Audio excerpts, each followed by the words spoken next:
Alright, hi everybody! Thanks for joining me today for a new Fangamer art stream. My name is Jack Murphy. I'm I guess I'm currently a 3D artist and hobbyist game developer working at Fangamer. You may have heard me on Your Friends at Fangamer. I'm a pretty common host on there. But yeah, today we're going to be going over some 3D modeling and as well as doing a little bit of playing around in Unity. I guess I want to start off by doing a little bit more of an introduction. I've been working at Fangamer since the late 2012. I came in for the Retroware Kickstarter, and I've been around ever since. Started off folding shirts, like most people. However, my sort of side interests and hobbies kind of helped me find other sort of niches and areas where I could kind of fit in and do a little bit more at the company. As far as I can remember, I've always wanted to make games. I think my earliest history with like making games is back with like Duke Nukem 3D and RPG Maker. I remember making little, like drawing on graph paper, little dream houses and places I wish I could go. And then I was probably way too young to be playing Duke Nukem 3D, but my dad didn't care. But one of the nice side effects of that is that I found the level creator for it, and I would mess around and I'd recreate these sort of drawings I would make on graph paper. And then of course with my favorite games of all time were Earthbound and Chrono Trigger. So RPG Maker was just this magical thing that I just loved to play around with. Like almost every summer I'd create some new weird project. Never saw the light of day, but still a lot of good memories with that. Then Half-Life came out and I moved up to Hammer. And that was just a whole nother world from what I had been doing. And that was really fun. And then in high school I took an engineering elective, and that really got me familiarized with 3D modeling and like the concepts behind it. And from then I just kind of, I picked up it was called Soft Image. It was, or Soft Image. They partnered with Valve and they provided a free version for people who wanted to mod and make content for Half-Life 2. Oh yeah, so I want to note that sort of a little problem on my end here is my chat bar is super tall. Hi Eyes5. Oh, and hi Carlos. Yeah, you've been here from the start. But yeah, let's see here. My chat bar is super tall on my screen, so that way I can see all of it. The problem is that if I want to have the most recent messages on the chat box, I need to have the chat box at the bottom. So we need about, it looks like maybe 20 more messages before the text gets down there. I could edit that right now, but it's probably not gonna look super good. Hey Vid! Welcome, welcome. Here, you know what? This is gonna look a little janky right now, but I'll go ahead and I'll adjust it as we go on. I'm gonna go ahead and increase the size of the chat bar. Whoop! There we go. There, now the chat will start appearing sooner. I'll lower it once we get caught up.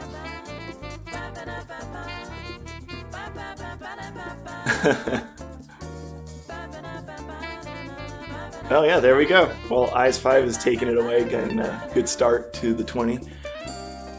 Oh yeah, so anyway, I was saying that I was working with Soft Image art to sort of, that's where I got a lot of my 3D modeling experience, was making models for the Source engine, which is the game engine that Half-Life 2 ran on. And that was sort of the natural progression for me once that came out. Working on the Source engine, I had a lot of experience working with Gary's Mod. Gary's Mod was a very fun way to sort of, I didn't know programming, and so Gary's Mod was a way for me to take what I did know, which was 3D modeling, be able to make something and then play with it instantly. I really like, something I plan to do on this stream is not only go over 3D modeling and teach the basics so that way anyone who's interested can get started, but then also show a practical application, which would be creating VR chat worlds. it's pretty magical to be able to create something in a 3D modeling program and then be able to just jump into it and hang out there with your friends.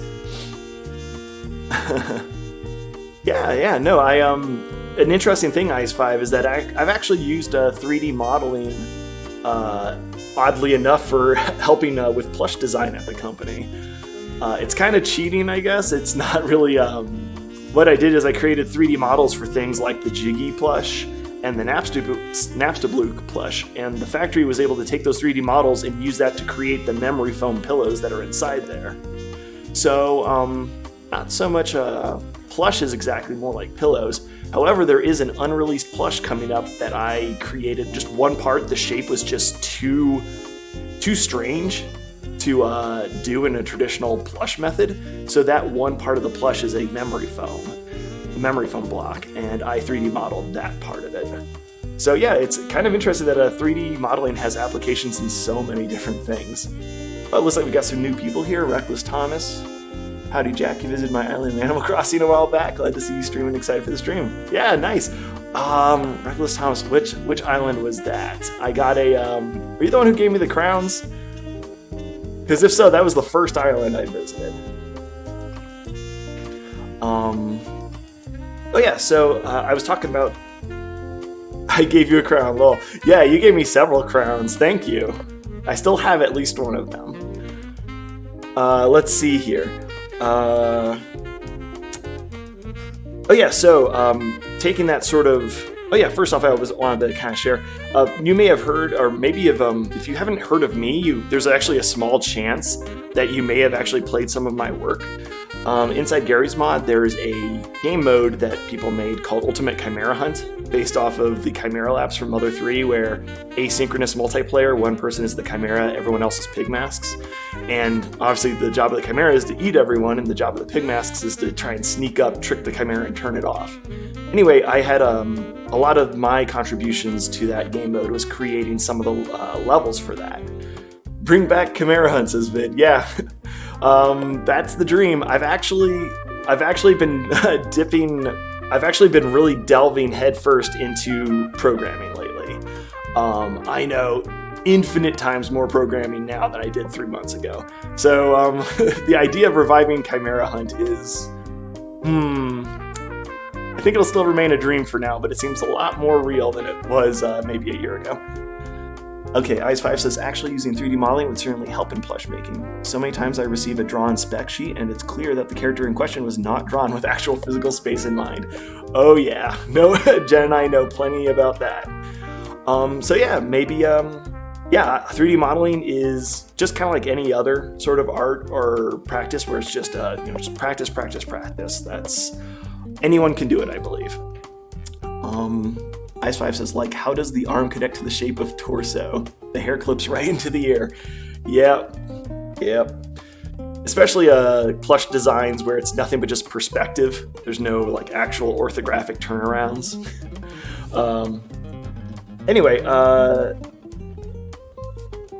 going back to the source engine. So yeah, some of the things I'm kind of best known for in the way of my work on the source engine is my New Pork City map and my Millennial Fair map.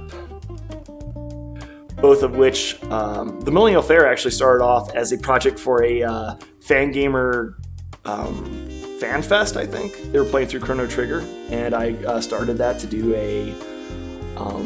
my submission, and I just kind of kept growing on it.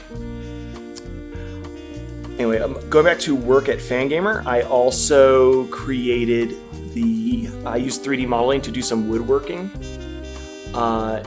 for like planning the arcade cabinet. The original arcade cabinet design was not made by me. Someone else had already designed a 4-player arcade cabinet, but I used 3D modeling to sort of adjust the designs to fit our specs and like what we needed. And then using that, I was able to use that as a guide for doing all the woodworking. Let's see here. Ice5 says, even when there's turnarounds, how does the plush look from above or below? That's often overlooked. Very true, yes. As you'll see with 3D modeling, it is very important to have not only front and side views, but also tops. And I guess I don't work with bottom views too much, but I mean, you can just flip the model, it's pretty easy. But yeah, that is a very overlooked and very important. There are 3 dimensions, and yes, you do get the X, Y, and Z in both a front and side view, but you are missing a lot of important details by excluding the top. Anyway, let's see here. I also, for working at Fangamer, I made the Ftl Charms.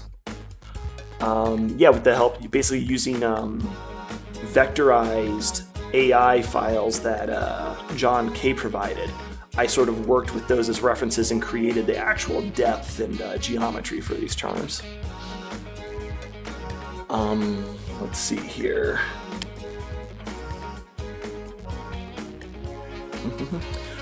Oh yeah, also with working with 3D files, I also had the joy of being able to operate the company's 3D printer.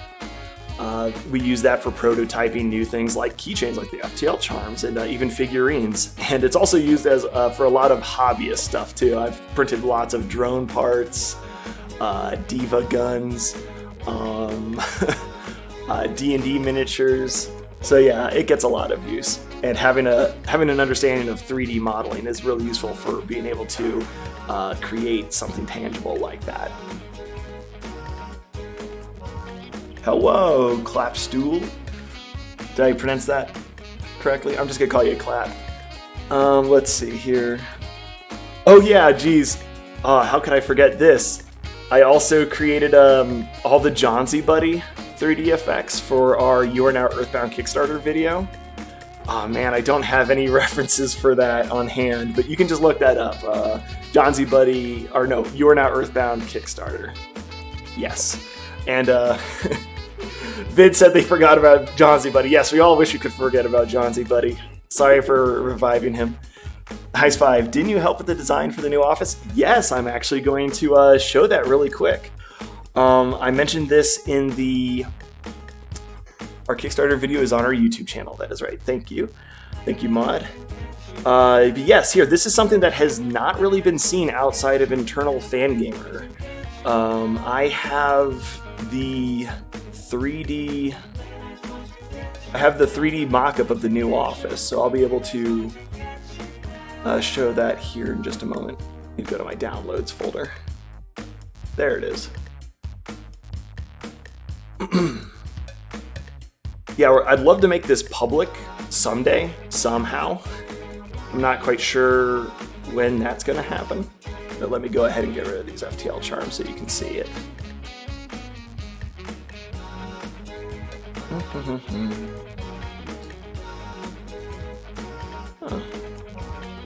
Okay, there it goes. Took quite a while, but it looks like the Unity player finally came up. So yeah, using a mixture of 3D modeling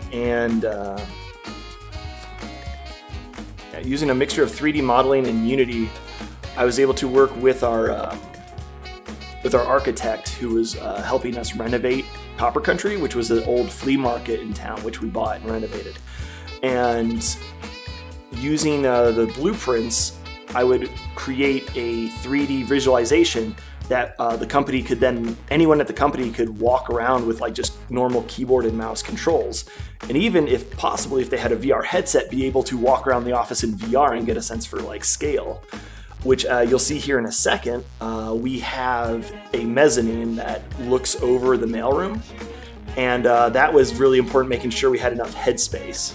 And VR was useful for kind of getting a feel of how much room we have. All right, so here we are. Let me go ahead and just jump out this window here so get started.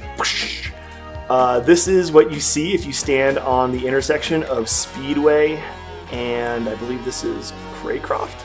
Yeah, Craycroft. No, Rosemont. Speedway and Rosemont. But yeah, this board does not look like that. It's just kind of a bunch of bed frames welded together right now. We're working on it. But yeah, here we are. The old entrance, the old owner of the building had covered the whole front of the building with sheet metal and wooden boards. So, Office Cam VR when, asks Batfax. I don't know, but it seems it could happen. But yeah, you can see in through all these windows, which plenty of people walk by and just kind of peer in, see what we're up to. Let's go back through here. We have a couple private meeting rooms here. This mural is not on the wall yet, but it's something we're planning for someday. Here we have a bunch of private offices. Here's our lunchroom. We plan on having a laser cut little welcome to Fangamer thing here. Not installed yet, but that's fine. Here's our mezzanine. As you can see, I'm going to run up here, and you can, from here, see down on all the mailroom and warehouse.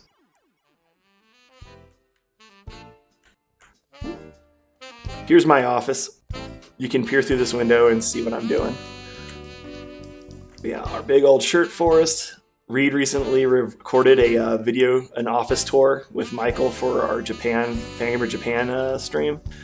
You can find that, I think, on YouTube somewhere. But yeah, you can see, you might recognize some of these places from that video. But yeah, this was also very good for sort of us designing the layout of our office, deciding where our shirt racks were going to go, our work tables, and stuff like that. The outside, this whole melted Tucson we have out here, this was actually taken from Google Maps. And I'll actually show you how I ripped that here in a second. But yeah, there we go. That's just another way that sort of 3D modeling has sort of helped Fangamer in its long history here. Oh, and also, as I've mentioned to some people already, or as I've mentioned in the stream, I'll be showing Unity later. We'll be playing with that and working on creating VR chat worlds, taking what we learn with 3D modeling and having a practical application for that.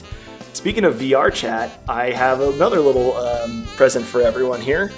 A video that hasn't been seen by the public in a few years, well, maybe a year now, actually. Yeah, maybe exactly 1 year. Yeah, it was in July, Camp Fangamer 2019, the We Love VR video. So here we are. I'm going to go ahead and catch up on the chat here. Dane, can we work on VR projects again? I've got an itch, says Vid. Yes! I would love to do some collab stuff. I don't know if you were here when I was talking about Vid, but wait, no, yeah, you were. Like I said, I know a little bit of programming now, so I'll be doing a lot more work with VR and Unity in general. Camp Fangamer 2018 was 2018? Wow, so it's been 2 years? Yikes. That's wild. No, really? Holy cow. I don't know. I'll take your word for it. Is that Alex moderating for us? Yeah, Vid says 2 years, really. Man. Okay, well, let's see here. Clap says that roofed front would make for a nice local blowout sale flea market for old stock.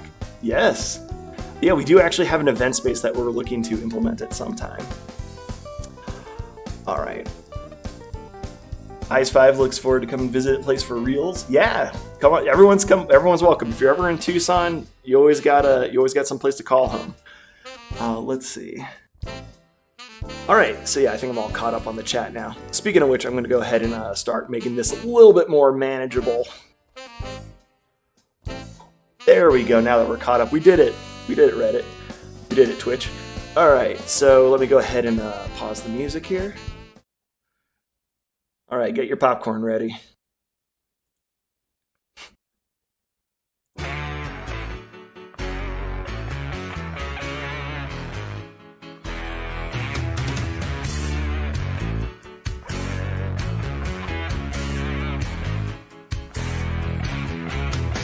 Head mount display and an IV. I transform into my VR guy. All the VR chocolate flying right in my mouth. So happy I could cry.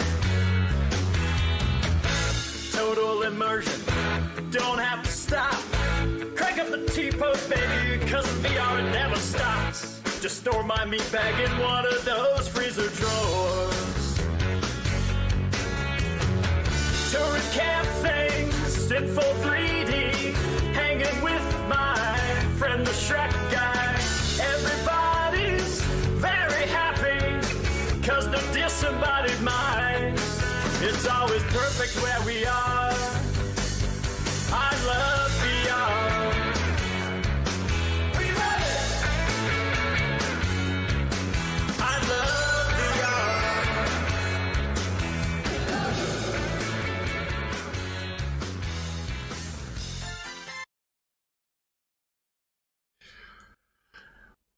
Yeah, well, there you have it. So yeah, again, that's the that was Camp Fangamer 2018. Man, what a time. You can still go visit that VR chat world anytime. Uh oh, hey, Joey's here. Joey Source 21, that's my nephew. Hello, thanks for joining. But yeah, let's see here. Let me catch up on the chat if you don't mind. Oh yeah, the Nico avatar, it's great. There's a made famous from a donkey VR chat video, I believe. Let's see here. Fat Fact says, one of these days I'll get to go to a Camp Fangamer event. Actually wanted to go to the convention somewhere. Go to a convention somewhere or another this year, but then this year happened. Yeah. No, I think if you can just make it through this year alive, you're doing all right. Don't worry about conventions or anything. But yeah, so just if you have VR chat, it's free. You don't need VR, which I don't know how many people actually realize that. Just keyboard and mouse works fine. But yeah, just go to the worlds and search Fangamer, and you'll find it no problem. So moving on, I would like to start talking about my software suite, the different things I use here. Right now, what you're looking at is Maya, specifically Maya LT. It's from Autodesk, which is sort of the industry lead company on 3D modeling. They create Maya, they create 3ds Max, they create AutoCAD. They do a lot of stuff. And because they kind of have this monopoly on the market, a lot of their software has this reputation of being extremely expensive. And that's not that's not untrue entirely. I think a monthly subscription to full Maya is like $250 a month, something like that, and it's thousands of dollars if you want to buy a lifetime license. Completely unacceptable for someone who's just trying to learn how to 3D model. Luckily, Maya LT is sort of it's designed specifically for indie devs. It has all the features that are cut from the full version of it. Has these features that are cut from the full version, such as like being able to render in 8K photorealistic 3D effects, things that like say a billion-dollar Hollywood movie studio would use to create movies. It limits your features to things like only 3D modeling. You can only export your models into certain formats that for things like the Unreal Engine or Unity, which I will say that you do not need anything else. Like Maya LT is perfect. If you want to learn how to 3D model and you want professional tools, Maya LT is a great option. Maya LT is if you sign up for, I think you have to sign up for an annual plan, so you have to pay for a year, but it works out to about $23 a month. Again, when I was younger, when I was first starting to learn how to 3D model, $23 was still a little outside of my price range. But if you're a bit older, you have a steady job and you have an income, I think $23 a month is a pretty fair asking price for the sort of package that you get here. However, on the other hand, there's always Blender. I'm sure everyone's heard of that. I'm not too familiar with Blender, but I know plenty of people who use Blender. I have a friend who I talked about my time working in the Source Engine. Another modder of mine, an acquaintance, his name I believe was 8-Bit Sandwich. I don't know what he's up to now. I know he worked on A Hat in Time, but he made a lot of other Ultimate Chimera Hunt maps, specifically Booster's Tower, Nimbus Land, just to name a few. But he works in Blender, and he makes some really amazing stuff. So Blender is a very great valid option. And that Blender is completely free and open source. Let's see, I'm going to catch up on the chat really quick. Vid says, they're local. I need a new key at their place whenever I go by. What was that in reference to? I don't remember. Sorry. But yeah, Clap says $35 a month. Yeah, I guess if you don't sign up for the annual plan, it's $35 a month. Joey asks, so can anyone do this even though they have no experience? Yes. With no experience, I'm actually going to go over the basics of 3D modeling today. I'm going to go over the concepts and very basic techniques. And then, again, the thing with 3D modeling is it's the same thing with any sort of art, whether it be drawing, playing an instrument, or, geez, even like physical activities like sports. You just need to practice. Just the more you do it, the better you'll get. Clap says, I have no job anymore. Oh no. Yeah, is that COVID related? They said, guess I'll have to learn Blender then to make a game. Yeah, no, Blender's a great one. I will not, Blender, I will endorse it fully. Oh boy, it's quiet. Let's get some music going. There we go, that's a little better. Let's see. All right, so yeah, after Maya, here's something I've kind of learned. If you want to really be versatile in the way of 3D modeling nowadays, you'll notice that 3D models now are they're crazy. If you see sort of professional AAA studio models, you have characters that are just photorealistic. They have, stitches in their clothing, wear and tear on like hard surfaces. You can see the pores on their skin, the wrinkles around their eyes. It's just nuts. As I go over 3D modeling, you'll soon learn that 3D modeling in the traditional sense, by hand with like polygons here, that is just unfeasible. You can't get that level of detail by modeling by hand.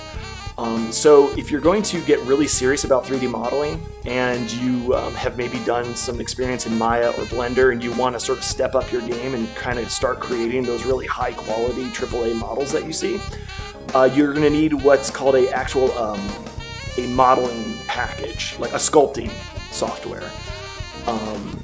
There's two I would recommend.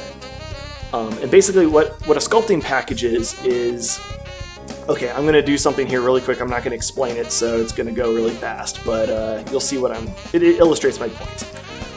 So what you do is to kind of create these high version models is you create a really simple version. So I'm going to go ahead and create a person here.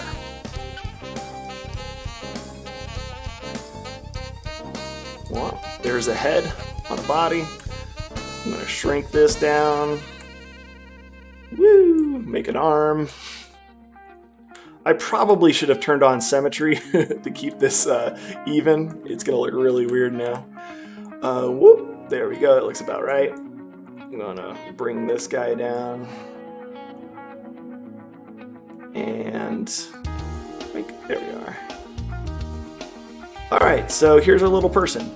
So I would obviously do a little bit more detail than this, but just to demonstrate my point, is once you have this simple model, you can then do what's called subdividing, which smooths it out. It basically takes these squares and it cuts them in half and makes it smoother, like here, or more smooth. So smooth.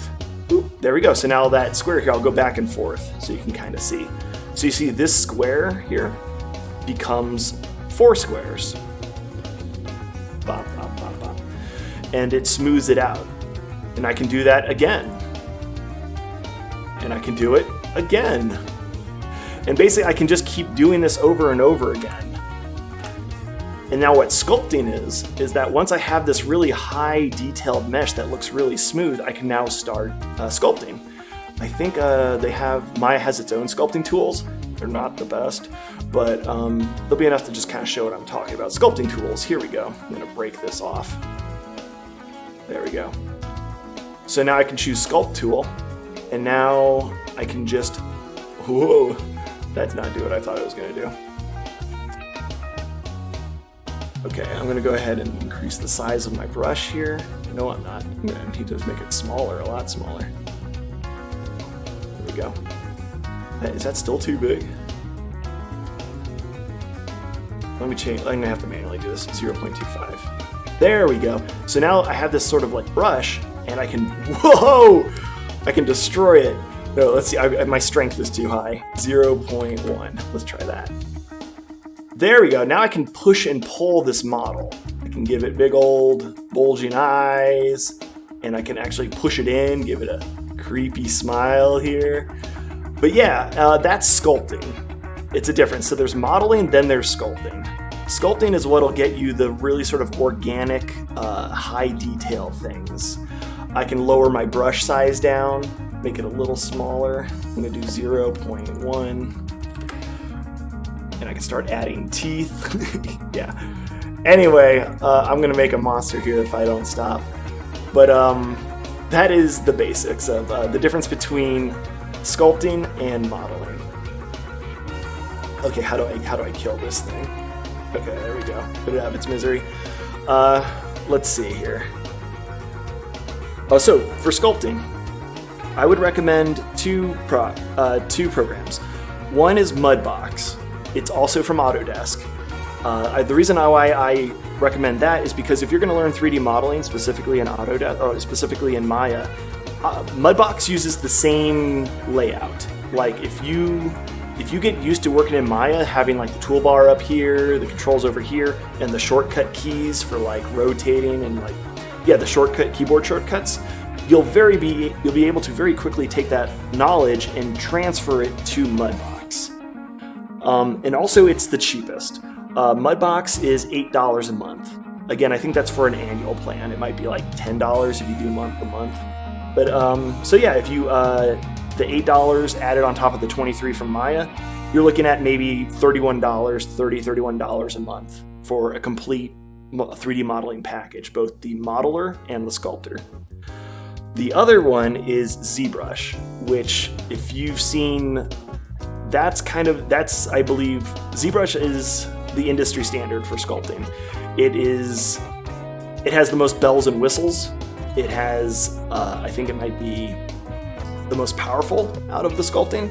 I'm not an expert on sculpting, but from my general understanding, Zbrush seems to have Mudbox topped in a lot of regards. One of the major drawbacks, though, is that it uses a completely proprietary control scheme. Like the layout, it looks completely different from Maya. All the shortcut buttons are different. All the mouse buttons are different. You're going to have to completely learn a whole new set of muscle memory to use Zbrush. Also, the price. Zbrush runs about $40 a month for the full version. $40 a month or $900 if you want to buy a lifetime license. Luckily, they do have a cheap version. It's called Zbrush Core, which kind of like Maya LT, it removes some of the other features of the full version of Zbrush, but it's a lot more affordable. It's $10 a month or $180 for a lifetime license. Again, not cheap, but doable, especially if you have a job, you know. All right, I'm gonna catch up with the chat here if you don't mind. T-pose on them fools. Yeah, I'm a big fan of T-pose. Oh, Ice 5 are learning things, that's good. We're only scratching the surface too. Joey says, Pickle Rick. We'll see. I will take some live requests and I'll do some live modeling later on. So yeah, if I run out of other requests, maybe I'll do Pickle Rick. How do you pre-rig a model? Know how to tell the model what are joints that move? Oh boy, rigging. That is that's just a whole nother thing. Yeah, I'm not going to be getting into animation or rigging this stream. However, maybe in the future. Okay, so now that we've covered 3D, I'd like to go into texture creation. If you're going to be 3D modeling, you're going to want to have textures, obviously. So textures really, if you don't want to go through the process of actually modeling all the different pores and hairs on someone's head, textures are a great way to fake it, or get those finer details on lower poly models. I don't need to explain textures. Everyone knows how great textures are. They're everywhere. But yeah, for that I use Photoshop. Photoshop is another program from one of the bigwig monopolies of digital design, Adobe. However, they do have I guess they've realized that Photoshop. I remember Photoshop used to be there used to be this super big price wall to keep people from getting into to using Photoshop legally. However, it seems like they've kind of caught up with the times, and now they offer a $10 a month package. It comes with Photoshop and a program called Lightroom, which you may not think, oh, I don't need Lightroom. It's for photo manipulation, for like color balance and lighting. However, I'm going to cover here in just a moment 3D scanning, a process that's called photogrammetry. Which photogrammetry, if you want to be able to 3D real-world things and bring them into a 3D modeling package, you're going to be taking lots of photos, and Lightroom is really good for increasing the contrast on those photos and balancing the lighting. But I'm not going to get into that too much. Photoshop is great. Just the main power of Photoshop, in case no one knows, is layers. It used to be that if you wanted to draw digitally, you'd have to I draw like, this character here, and let's say they're going to have their head, they're going to have their hand behind their head, they're laying down on their back. Oops, I drew the head first. Oh, how silly of me. Now their hand is on top of their head. The nice thing about layers is that what you can do is you could say, I'm going to go ahead and start this over again. I know this is going to be really simple for a lot of people, but I'm just going over this in case some people perhaps don't know.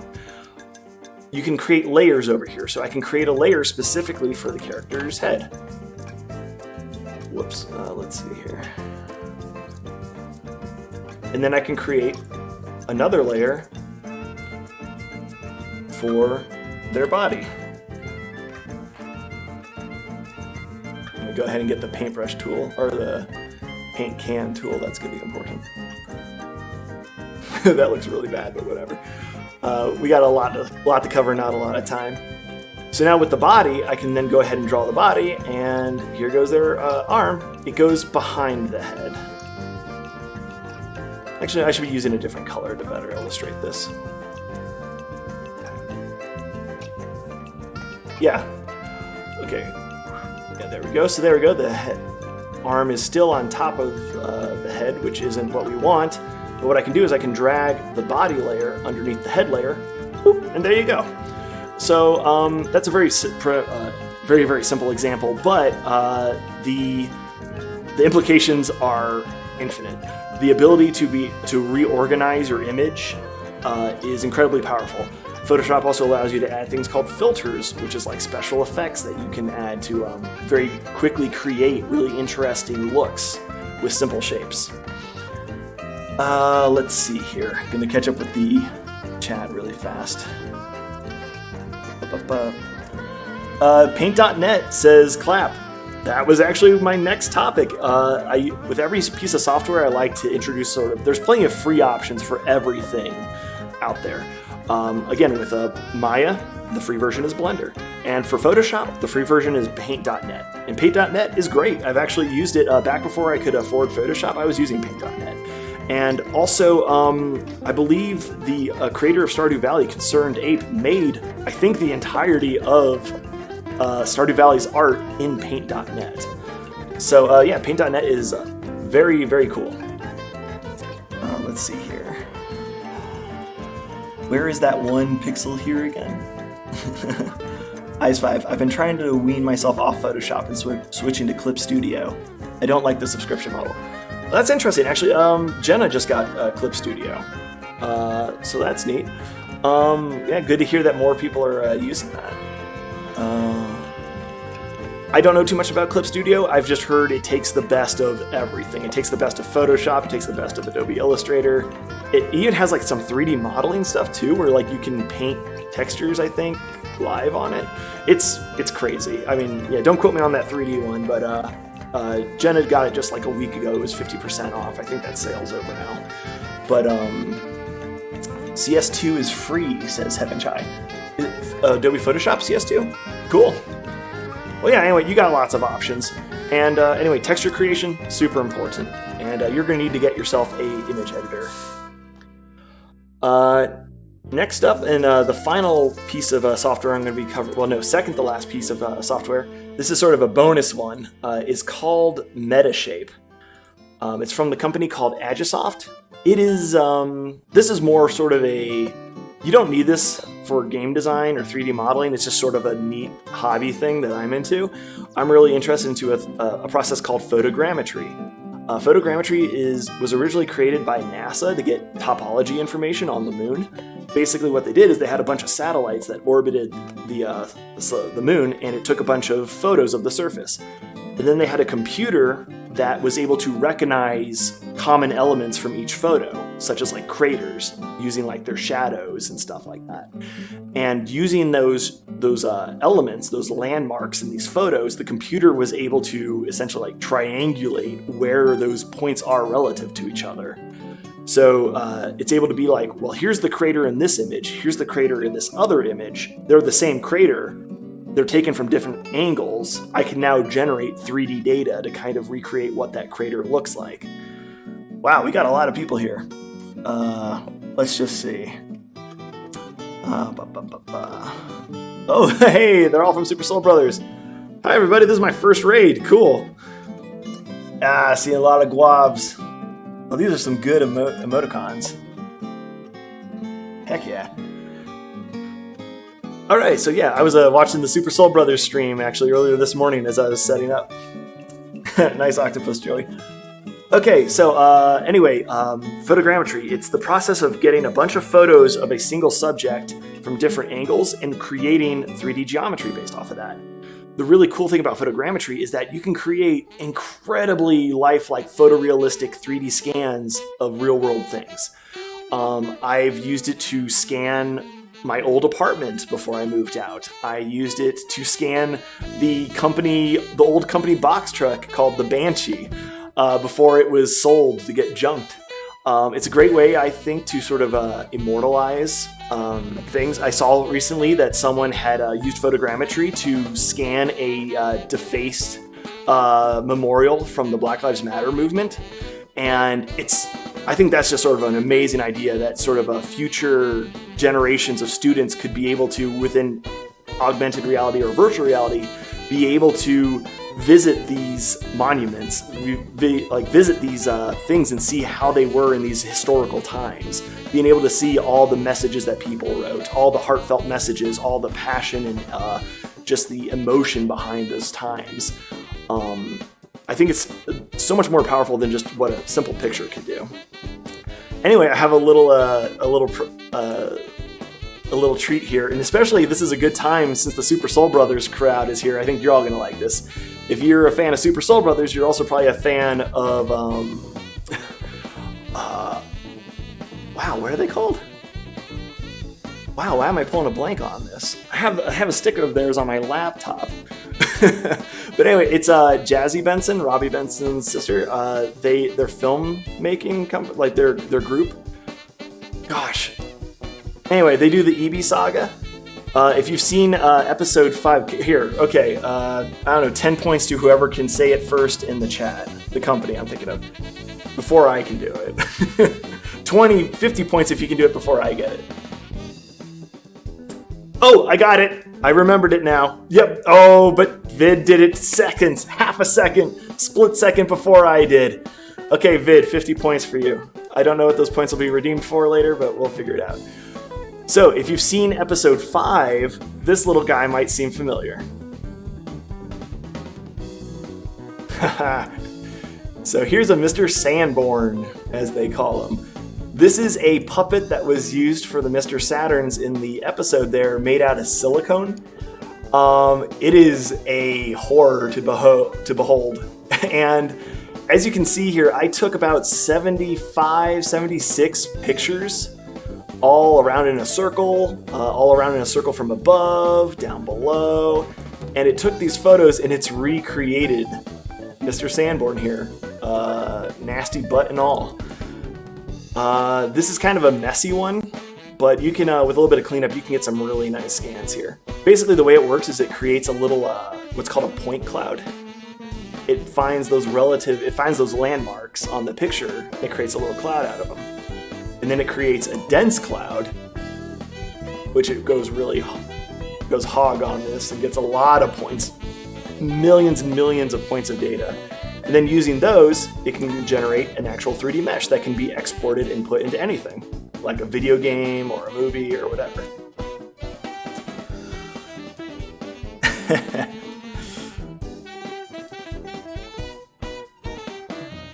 Okay, let's see here. Future Easter egg in a dark part of the basement of the Fangamer VR meetup room. Yeah, walks out of the dark, like a Tonberry, is that what they're called? Carrying a little knife, comes at you with a lantern.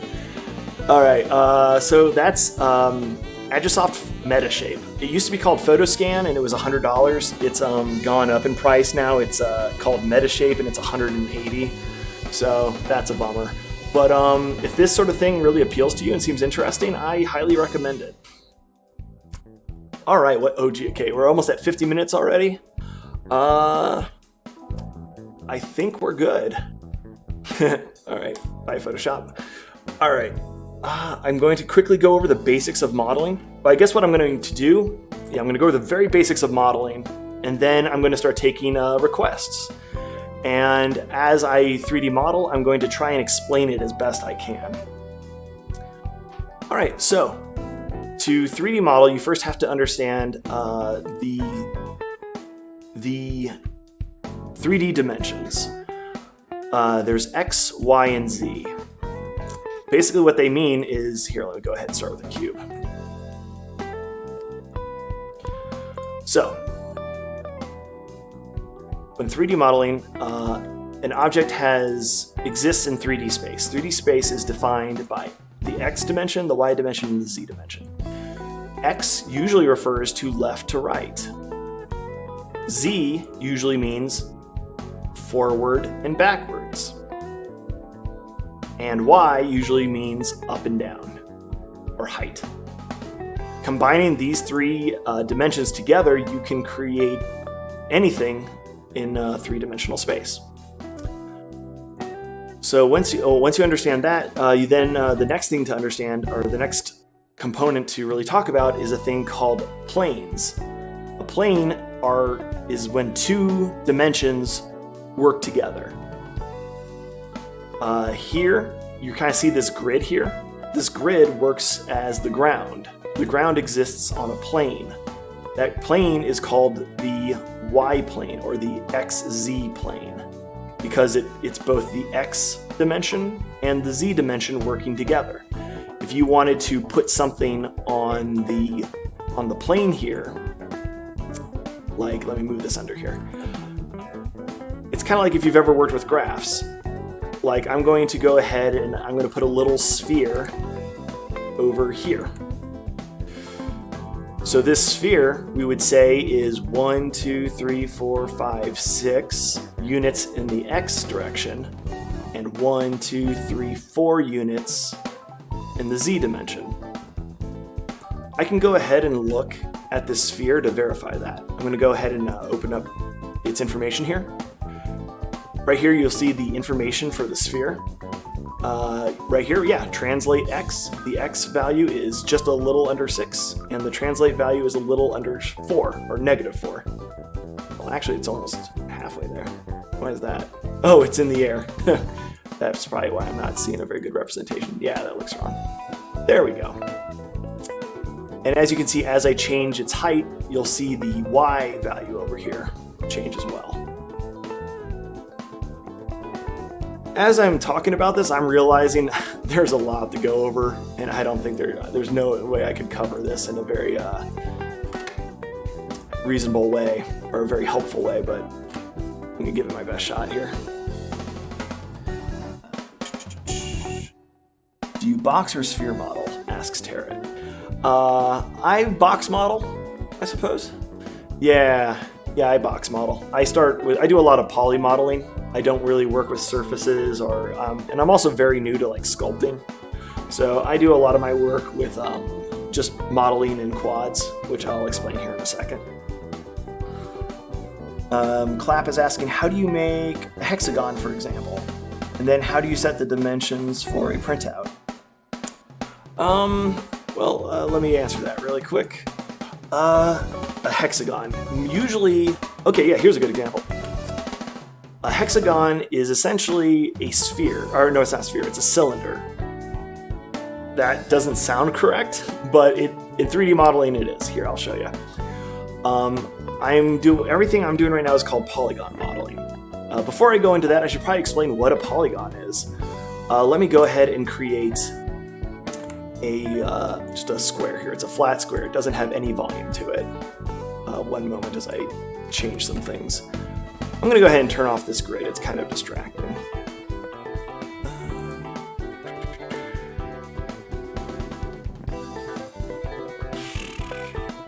Oh, here we are, show. Show grid. Get out of here, grid. Okay. So this square is not actually a square. This square is actually two polygons, which are triangles. I'll cut this square in half to kind of better demonstrate that. One moment. Oop. There we go. So here is a 3D square. Also, I'm going to turn on wireframe here, so that way you can always see the lines. A polygon is a shape consisting of three sides. You may remember this from basic geometry. You have, every polygon has three sides. Well, at least in 3D modeling. It is possible for it to have more than three sides, as seen by the square, or a hexagon, as we're going to get to later. But it is in reality still made up of three-sided polygons. Every polygon, again, is made up. Every polygon is made up by three different components. The first one is called the face. Actually, no, I'll work down. I'll work backwards. We're gonna start with the face. The face is the thing that you see. It is the flat piece of, it's the flat piece of the polygon that you see and that you visualize. After that, every face is composed of things called edges. They're straight lines that are all connected to each other. And every edge is created of things called vertexes. A vertex is just a point. It's infinitely small in 3D space. We manipulate and change our models by changing the edges or the vertexes, and then in turn those affect the shape of the faces that we see. So I'm going to go ahead and I'm going to take this vertex and I'm going to move it up. And now I'm going to take this vertex and I'm also going to move it up. There we go. We already have the shape of kind of like a paper airplane or a bird or something very simple here. I'm going to go ahead and set those back down. Alright, so now that you understand the very basics of polygon modeling, I'm going to go ahead and create a sphere here. Or not a sphere, a cylinder. So, this cylinder from a distance looks smooth and nice and round, but as we get closer, we see it's actually created of smooth, flat facets with these triangles that go in there. And again, every square face you see here on the side is actually each comprised of two triangles. It just doesn't bother showing that. Otherwise, it just looks messy. Here, I can go ahead and I can do what's called triangulate this cylinder, which will, there. So that's what it's actually, that's what the computer sees. Just for our human eyes, it'll be a lot easier to view it without those. Alright, I'm going to catch up with the chat really quick here.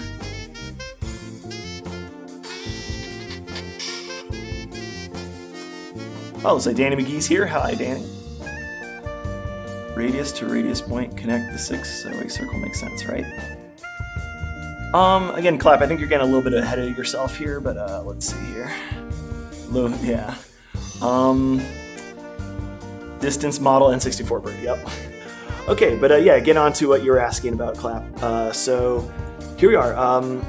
What we can do to get a hexagon is we can change how, basically its resolution, how many subdivisions it has. So right here, underneath the details here for our cylinder, we have things like its radius. We can click and drag here to sort of just kind of mess with that. We can change it'd probably be better if I zoom out. We can change its height, also clicking and dragging or just manually entering it.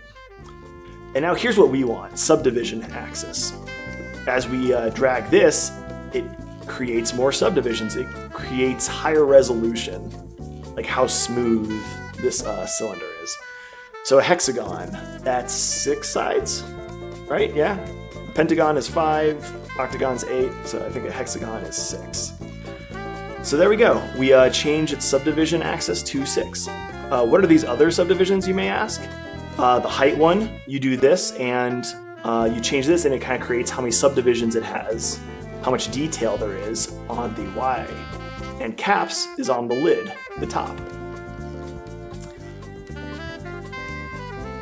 Anyway, I'm gonna leave those at 1. Oh geez, I probably need to keep the cap at 1. Didn't know it could go to 0. So subdivision height 1. There we go. So there you go. You got a hexagon, and then from there you can adjust its height.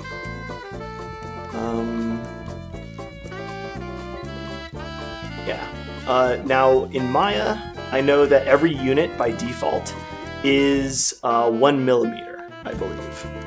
And if it's not, you can change that. You might have to Google it. I might have to Google it. But you can always change your unit size by going to File.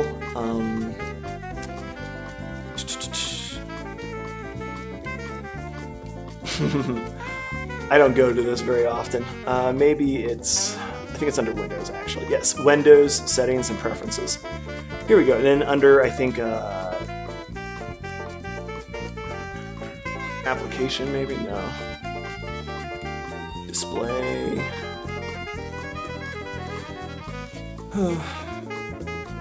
Modeling. No.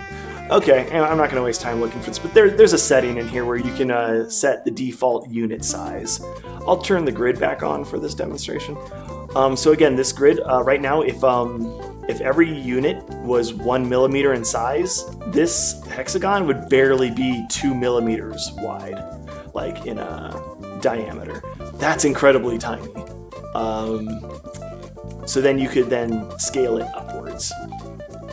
Again, I'm getting a little ahead of myself. I'm using things like scaling and translating, and I haven't really explained what those are yet. But yeah, you would then export this.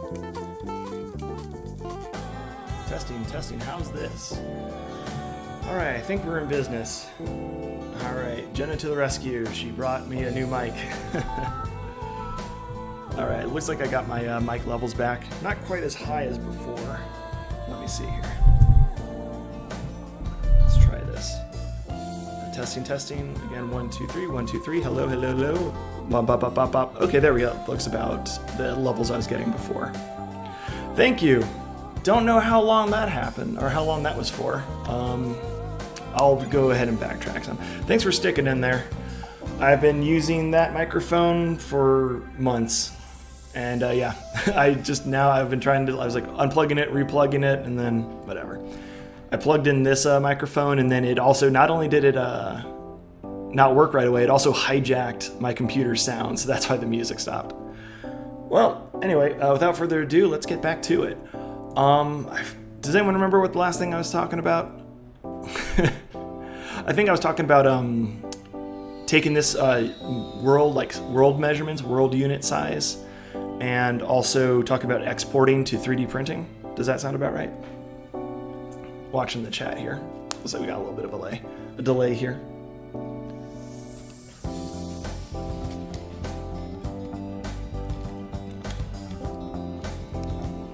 That sounds about right, says Vid and Danny. All right, very good.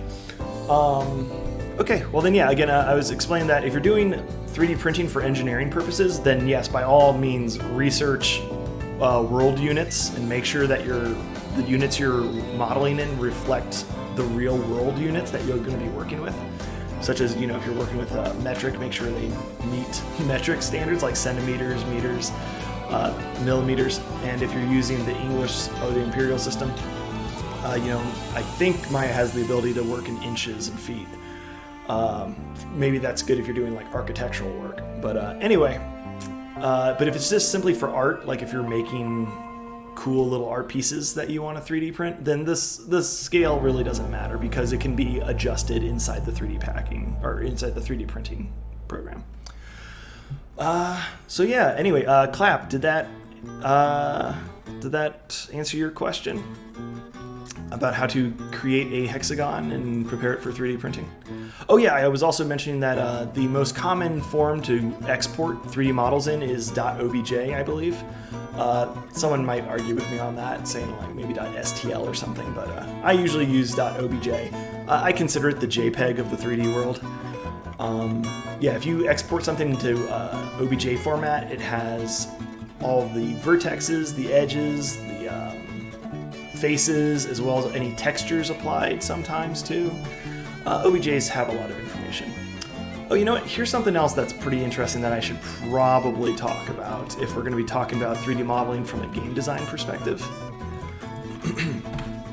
Polygons have one other element to them, which is easy to forget about.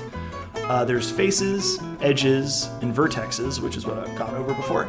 There's a fourth element, which again is very easy to forget about. It's called the polygon normal. What a normal is, the normal determines which direction the polygon is facing.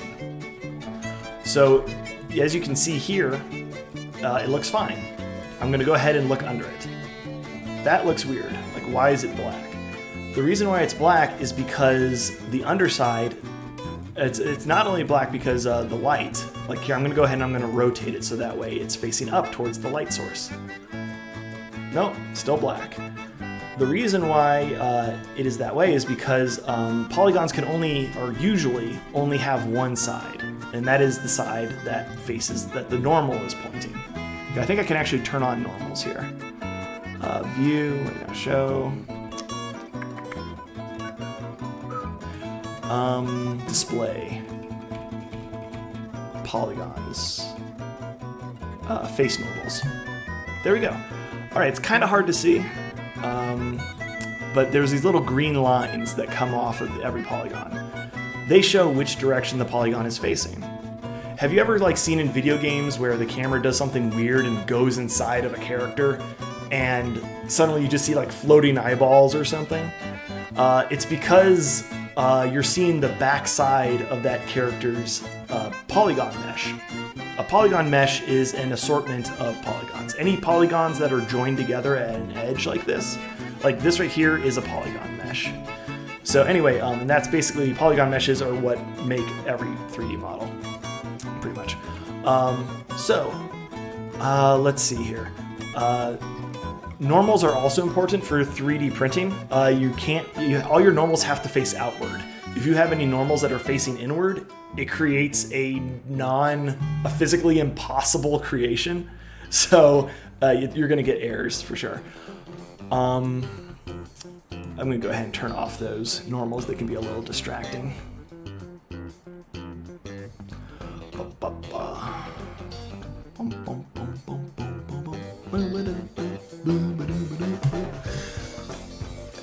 It didn't work.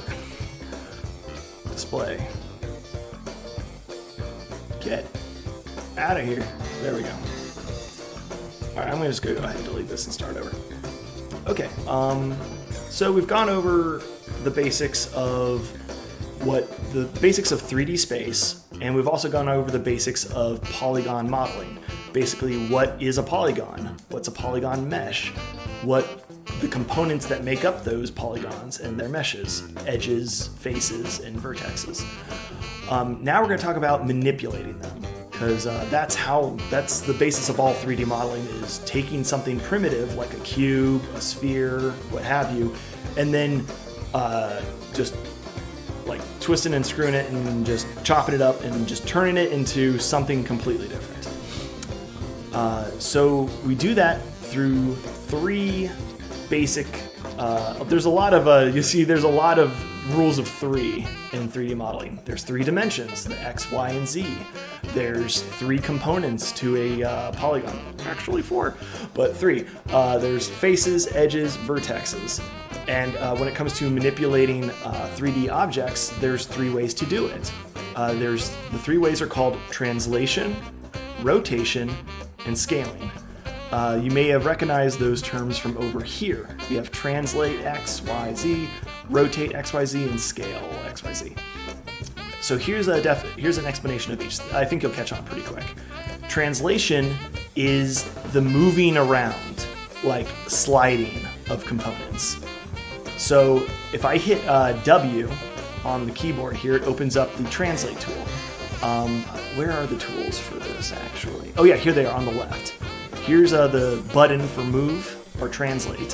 Here's the button for rotate, and here's the button for scaling.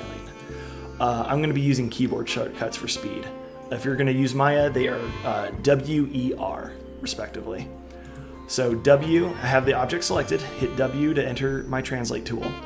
And then from there, I can grab these little arrows and I can slide it. So I can slide it around on the Z axis, the X axis, and the Y axis. Also, here's something. If you ever get confused and if you're ever watching 3D modeling tutorials and someone calls the Z axis the Z axis, just check to see if they have a British accent, because in England, that's how they say Z. So yeah, don't get confused. The Z axis is the Z axis. Yeah, I guess it really depends on where you're from. So anyway, also you'll see these little squares here. Each square represents a plane. It's kind of weird. You'll hear planes called two different ways. Like I was describing the grid here as being the XZ plane, because it has both the X and the Z dimensions that it exists on. However, it is also called the Y plane sometimes. Well, actually, I don't even know about sometimes. Probably that's its official name. I don't know. But someone can clarify on that. But basically, if you ever hear something referred to as a plane by only one letter, X, Y, or Z, it's an easy way to remember which plane that is by just realizing it's whatever dimension is not on that plane. So the grid here is called the Y plane because you look down on it from the Y dimension. If I line myself up with the X arrow, I'm now looking at the X plane, which has Z and Y information on it. And same with Z. The Z plane becomes the X and Y plane. So, again, I'm not exactly sure on the correct way to pronounce those. I'm sure if you say either way, they'll know what you're talking about. Yeah, Toe Jam and Earl. That's one of my favorite ones. Oh yeah, again, shout out to Mustin for letting us use his discography for this stream. Back when I first started working at Fangamer, it's when I was first introduced to the 1-ups and Mustin, and they were just like constant in the mailroom, so a lot of nostalgia with these songs. Let's see here.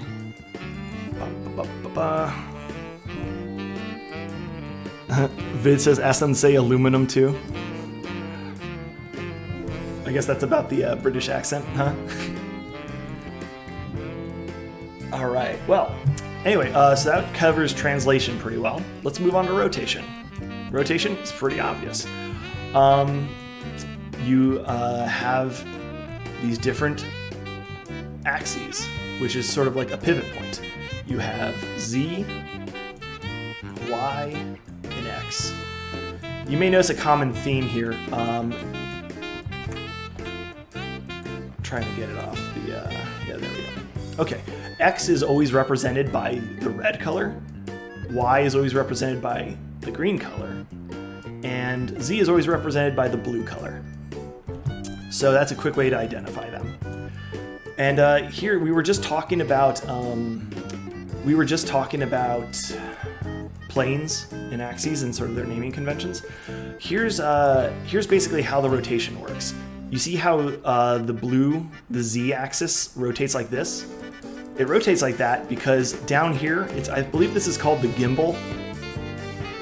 It basically shows you, it's sort of like a compass in 3D space. It kind of keeps you oriented on which direction you're facing. So as you see, as I rotate around the scene, you'll see that the gimbal here, I think I actually have a zoomed in view, one moment. There you go. So you can see the gimbal a little better now. Oh, no, you can't. It's cut off. Oh, no. Oh, that was a bit of an oversight when setting that up. Anyway, the gimbal here, it rotates and kind of moves with you, moves with the camera. Anyway, going back to the rotation here, you'll notice that the z-axis runs this direction. So if you think of the rotation, you can kind of think of the z-axis as being like a rod that's being driven through the center of this cube, and the cube is spinning on it. Same thing with the x-axis. The x-axis runs this direction. And as such, if you pretend that there's sort of the x-axis is a pole running through the cube, it spins on there. And same with the y. The y is a pole that is running up and down. It spins that way.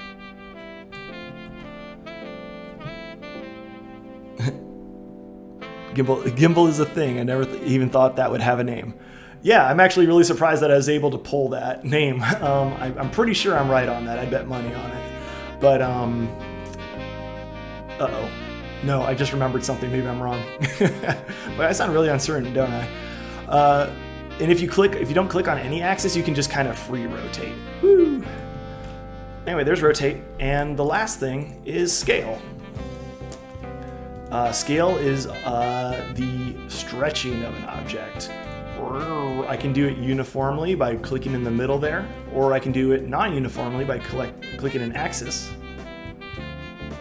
or a plane. So you see, if I click on the plane here, the z-plane, I can expand it in both the x and y at the same time. Woo. So anyway, yeah, that's how you manipulate objects. Let me do a quick time check here. 2:20, all right, time to speed things up. The last thing is, you could 3D model by just creating a bunch of simple things, like I'm gonna make a pyramid and just constantly duplicating and moving things up. However, I think the better way to 3D model is, here, I'll go ahead and start with a cube. This is gonna be one of the, it's called, the tools I use the most are called cutting and extruding. I'm gonna go ahead and open up this toolbox here. I'm glazing over a lot of stuff here. Learning Maya is a lot. I would recommend, actually I have a note here I wanted to recommend on the stream. It's a line of books from a company called Sybex. That's S-Y-B-E-X. They're basically how I went from soft image to Maya. I have a book here called Introducing Autodesk Maya 2016. It's from Sybex, and it's great. Like I've thought about doing streams where I just teach Maya, and I would definitely, if I was a teacher, I'd be using this book as the class criteria, the class guideline. I would use each of those chapters to design the courses. Just follow that book chapter by chapter. You'll learn how to 3D model, animate, texture, render with like lighting and stuff like that. You can't do all of it because those features were cut from Maya LT, but they're still there for in case you want. The book still covers them, and some of the features still exist in Maya LT to a limited degree. Very good book. So if you want to actually really get serious into this, I'm realizing now that I just don't have the time to really give this tutorial the depth that it needs. Let's see here, Jamie's asking something. So if you're dealing with something that isn't going to be 3D printed, does scale matter as long as everything else is to scale? No, the scale doesn't really matter. Yeah, if you're making things for a game, I can make, like, let's say this could be a house or it could be a crate. This could be a skyscraper or a Jolly Rancher. It doesn't matter. Like I can change that in the game. I can just scale it up, make it as big as I need it to be. So you know what? I think I only have maybe an hour and a half tops. So you know what? I'll just do some live 3D modeling. And oh, actually no, I already teased cutting and extruding, so I'm going to go into that real quick. Here we go. Extruding. I'll start with that one. Extruding is the process of selecting a face, and then extruding is, I'm going to do Control E, that's the shortcut for extrude. You can then pull that face, you basically duplicate it, and you pull it out of the original one. From there, I can then scale it. I can make it bigger. This could also be used for like making a hole. Like let's say I wanted to turn this into a cup or a box. I've extruded, And now what I can do is I can, I can extrude and then, oh my gosh, I'm losing it. There we go. I can now make it smaller to kind of get this lip of the cup. And then I can extrude again and pull it down. And now we have this negative concavity in our model here. Cutting. So yeah, let's say I wanted to give this thing some ears. I'm going to do this multi-cut tool, and I'm going to choose an edge, and I'm basically going to cut the shape of an ear. Now that I've basically what I've done is I've created vertexes and edges inside of this plane. So now I can click on this face. I can now click on this face and extrude it. Whoop. There we go. And now I've got the starting of an ear. I can go ahead and select these edges. I can pull them out. I can rotate them, move them back in a little bit. And there we go, you know, like that's how you can add details to something. 3D modeling, or at least poly 3D modeling, is all about creating more, like starting with very simple shapes, and then through different editing techniques, like here's a bevel. Bevel kind of creates a nice smooth edge to things. I can add more detail there. So now this box has a nice round edge. I'm going to turn off wireframe just so that you can kind of see the effect. There you go. You can kind of see the effect of beveling. Anyway, there's just a whole slew of tools, and that's kind of what makes Maya nice. Is like that's what you're paying for, is for these tools that kind of like just really speed up the process of creating the shapes you want. Ear with no hole, says Joey. Oh yeah? Watch this. And again, that's through extruding. I just take the face and I extrude it. There you go. Now the ear has a hole in it. Not a very effective one, but it's there. So yeah. Let's see. All right. Well, yeah. Anyway, yeah. Let's throw out some items. So far, I've heard Pickle Rick. Any other recommendations? Yeah, I think the best way to really describe it would be, or the best way to really show it is to show it. So, yeah. Okay, I'm gonna go ahead and pull up a picture of Pickle Rick, I guess, because I have not actually seen that episode. And also, if you're going to be modeling, unless you're a prodigy or something, you're probably going to be modeling from some sort of reference. If you're trying to model something that already exists. Anything, really. Whatever we 3D model now, I'm going to plug into our VR chat later as sort of our VR chat world as sort of like decoration to kind of show how you can take something 3D and put it into a game. All right, so yeah, I'm going to go ahead and just Google a Star Trek phaser. Okay.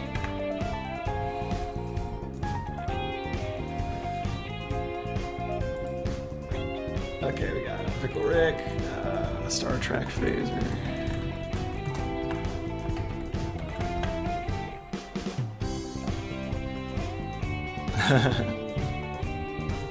Oh wow, yeah, that's gonna be fun. Wow. Okay, which one? Here, how's this one look? Is that one all right? Maybe that one. Oh, there's so many. That's not a phaser.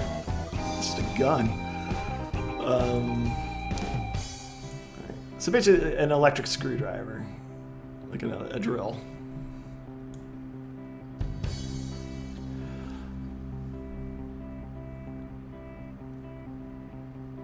Kirby, but with a powerful chin, says Danny McGee.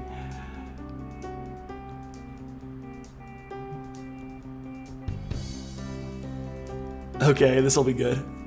Okay, yeah. Kirby is a good example of why we would want to use textures, because Kirby is essentially just a sphere. So if we want to have any Yeah, you know, I'm gonna start with Kirby, that'll be the fastest. So I went ahead and I started with the primitive of a sphere. Make it a little bigger. Again, the size doesn't really matter, but we'll start with that. And now I'm basically gonna just copy and paste this sphere. I'm just gonna duplicate it. And now I'm going to use scaling to kind of make it more like the shape of Kirby's foot. There we go. Kind of put that into position. That's way too big. Let's shrink it down a little bit. There we go. Maybe rotate it so it's like sticking out a little bit. Let's make another one. Rotate that. Paperboy. Okay, I'm going to duplicate this one. And now I'm going to turn it into his arms. I want to keep it long, so I'm not going to adjust the height, but I am going to shrink down the X and Z, so it kind of makes it a little bit of an oval there. I'm going to rotate it, put it in his body, scale it down so it feels a bit more like a Kirby arm. Hey, looking pretty good, I think. It's the Funko Pop Kirby. Oh, unfortunately. Let's see. Okay, I was thinking one of the easier, boxier ones, but follow your heart. Okay, we'll get back to the taser here in a second. I'm going to go ahead and get his hand there, and I'm going to flip it. The way I'm going to flip it is I'm going to set it to a negative. What? Didn't work. Am I in local? Maybe I am.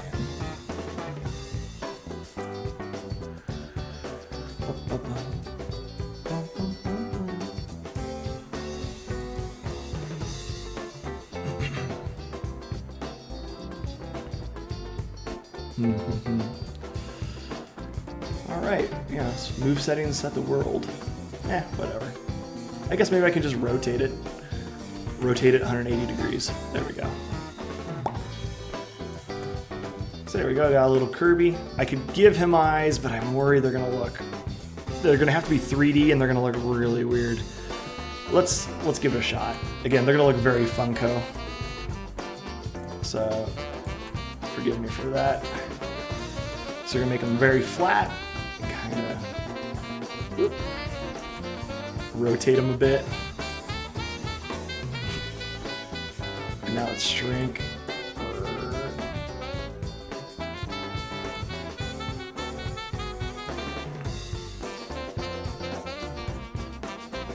Rotate a bit more. Gotta get this to fit onto his face, right? Cyclops Kirby. It's a Waddle Dee.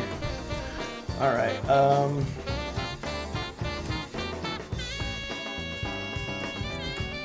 we're getting there. Hey! You know what? That's looking alright. Probably gonna look even better when we got two of them.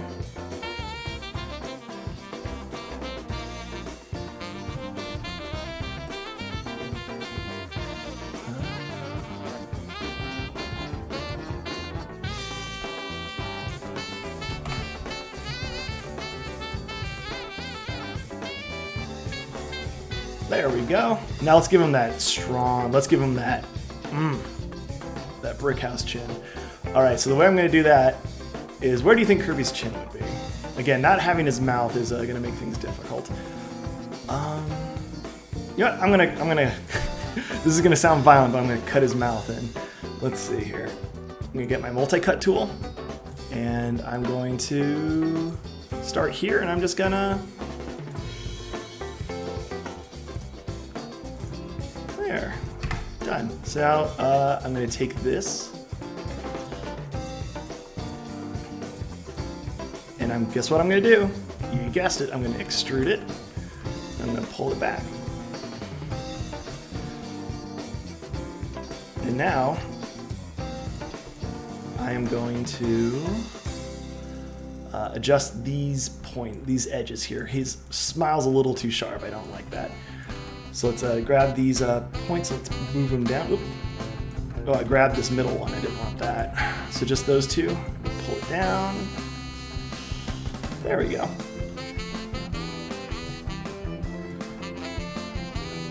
Let me see. I'm gonna go ahead and I'm gonna subdivide this guy and see how he looks. Hey, not bad. Okay. But before we subdivide, again, you want to try and get all your basic shapes in before you subdivide. Subdividing is very powerful for getting nice, smooth, organic shapes. However, if you do not prepare for it properly, it can kind of really screw up your model. Okay, what I'm going to do is I'm going to get everything here, like kind of his whole chin area there, and I'm going to extrude it. And I'm going to pull it down. Okay, these parts near his mouth, where it sort of, these outer areas, I'm going to, this is also a very powerful tool, target weld. This allows you to basically merge points together, so I'm going to go ahead and I'm going to start merging these points back to his face, so it's a more gradual transition from his chin to his body. I'm going to go ahead, I can preview what a subdivision will look like by hitting 3 on my keyboard. Here, as you can see, oh boy, something's happening. It's not reacting well. Oh, there we go. So as you can see, the points that have been merged, it flows really well. Oh my god, that lower lip, that looks really good. And then the points that aren't welded, you kind of see how it looks a little blocky there. So I'm going to go back to welding these points here to kind of create more of a ramp. You know what? I think I'm going to keep the lip. I really like the lip. All right, let's work on this butt chin, this really strong chin. So what I'm going to do is I'm going to extrude each of these individually. I'm going to extrude that one, then I'm going to extrude this one. By doing that, I can now select them both, and when I pull them out, actually, no, here, I'm going to go back. When I extrude, you'll see a little window pops up here. This lets me kind of more cleanly control the extrusion. Like here, I can control the thickness, how far out it extends. I can control the offset, how much like the extruded face grows. So yeah, I'm going to go ahead and I'm going to just make them both the same. Maybe about, I'm going to say 0.5. And note, I'm also going to make it a little small. It's going to shrink a little. 0.1, that looks good. Extrude this one. Our thickness was 0.5, and our offset was negative 0.1, I think. Oh, geez, no, this is 0.1. There we go. So now he's got this really these nice, good dimples right there. Now let's go ahead and let's subdivide and see how he looks. Yikes, that's a little too strong of a chin, I'd say. Okay, you know what? I think to maybe make it better, I think we need to expand. Let's extrude 4 things at a time here.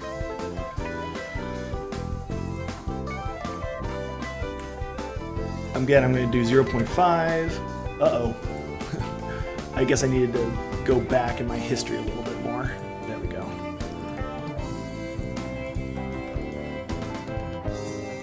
Extrude. 0.5. I'm sorry, I'm sure I think I'm neglecting the chat a bit here, so I'll get onto that here in a moment. Oh no. 0.1. It's all about finding what feels right, you know. Okay, I think that many polygons is too many. Let's focus on maybe just let's focus on just these 4.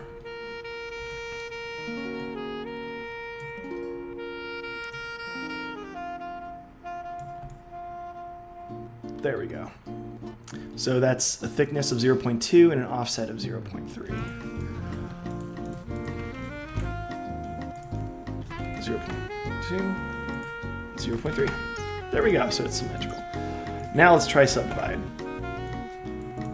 There you go. Oh yeah, there's a good strong chin to Kirby. Crush a brick under that chin. Okay, let's catch up with the chat here. Boyo. Well, even with just the feet, that immediately registers as Kirby. Yeah. Oh, that's not bad. He's shaped like a friend. What a lad. Kirby, but it's Squidward. Kind of like carving a pumpkin, yeah. Yeah, that's a really good analogy. Wow, looking powerful already. Well, I had no idea about target meld. Yeah, target meld's super great for Polygon Modeling. Oh, hey, it's Laura, by the way. Hi, Weenie Town. Thanks for joining. Down with the thickness. Broader. Yes. Chinny, Merry Christmas. Chin Many Christmas. One absolute Chad. Peter Griffin Kirby. Yes, this is very good. But right now I'm still in preview. So in order to make it actually smooth like this, I am going to I'm going to select my sphere. I'm going to go up to Mesh and Smooth. Very good. That looks really good. I think we can go a little smoother though. So, geez, I don't know. Yeah, that chin's too blocky. So I can hit G on the keyboard. That's a shortcut to repeat the last thing you just did, which was smooth. Oh, beautiful. All right, I think Kirby's done. So I'm gonna get this ready for being put into VR chat. The way I'm gonna do that is I'm gonna select all the components here. This is called the outliner, by the way. I'm going to group all these objects by hitting Control G once they're selected. And I'm just going to go ahead and double click this, and I'm just gonna go ahead and call this Kirby Group. If I was a good 3D modeler, what I would do is I'd go in here and I would name all these spheres. Like I would name this one body, this one right foot, arm, left arm, right arm, or vice versa, and right eye, left eye. That's very good. Organization is key for when you're working with very complex models.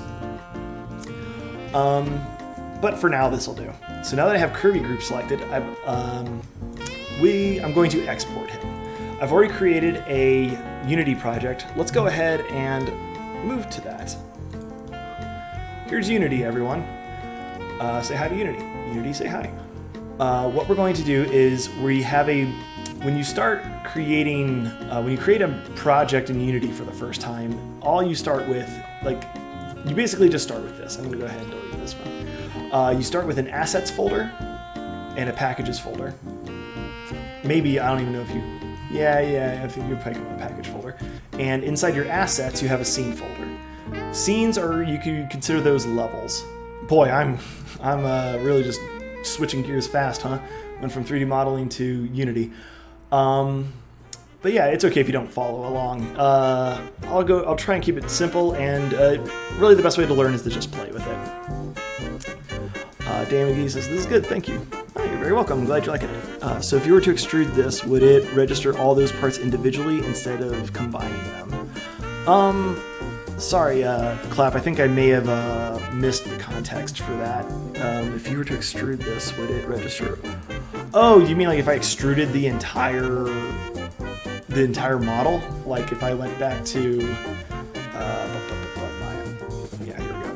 If I selected everything on Kirby and I extruded his body, I think that would basically have the same effect as, no, it wouldn't have the same effect as scaling. I think it'll just puff him up. Let's try that. I'm gonna hit E to extrude.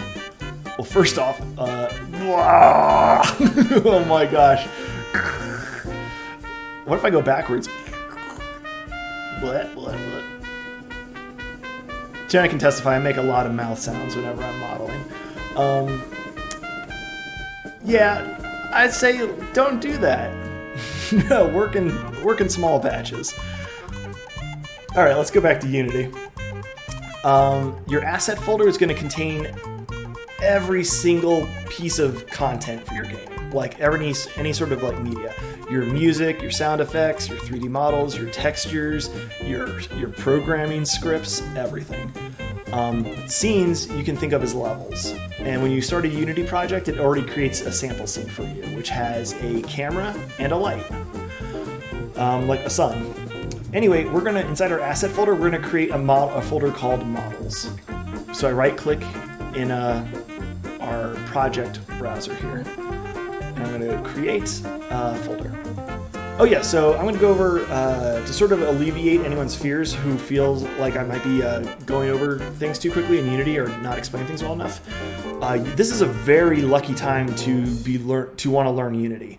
Unity right now is giving free access to their Unity Pro only courses on their Unity Learn website. I'll open that up. It's sort of they know that a lot of people are stuck at home with COVID and everything. So what they're doing is they're doing this promotion. So usually you have to have a Unity Pro license, which is not cheap. I'm sorry, you get it free with a Unity Pro license. Otherwise, you have to pay for the classes separately, which is it's cheaper, but to just get the classes on their own. But it's still it's not an ignorable amount of money.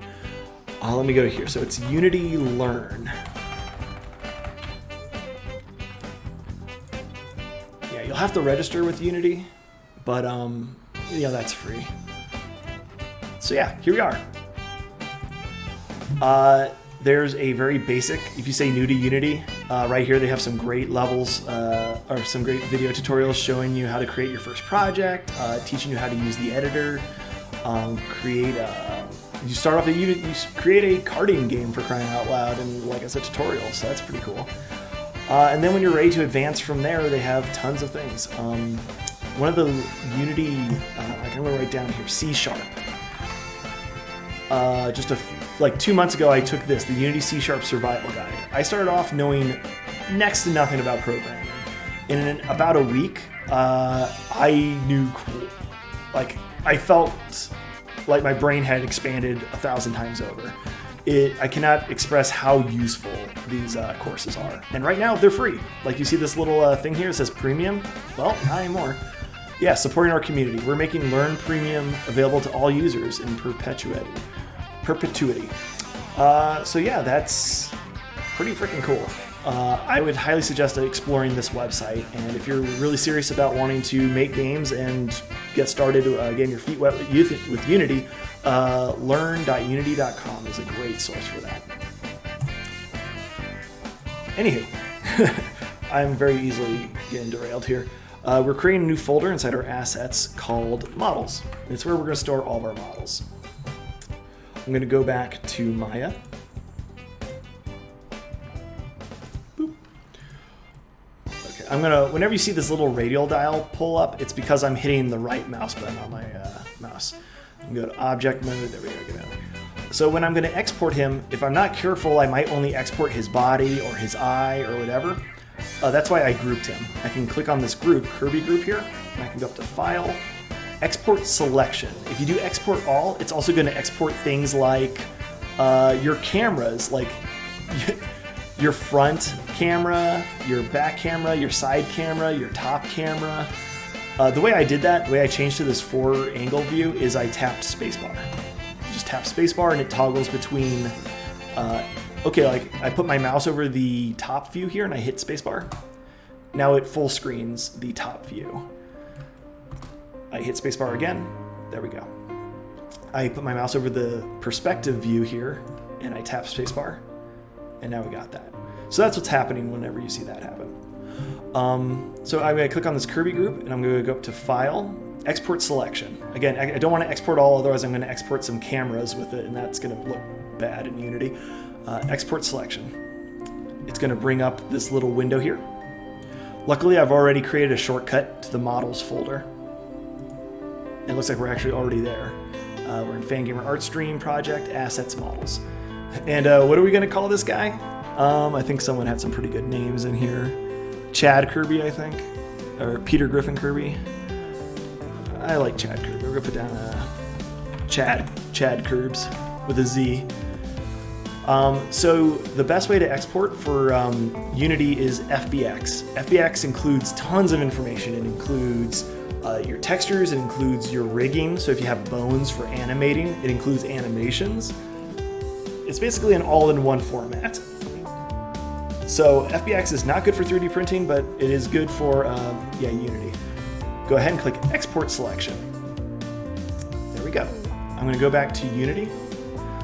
And now it imported him. It doesn't seem like it, but he's there. So let's double click on Models, and there he is, Chad Curbs. Yay! We click on him, and over here in this thing called the Inspector, we get all the information on how Unity takes that 3D model and imports it into the thing. It looks like John Terp's here. Hi, John. Let's see here. do that? Begin later.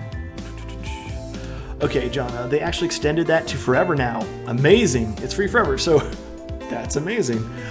Vid, what? That's incredible. Yeah, it is.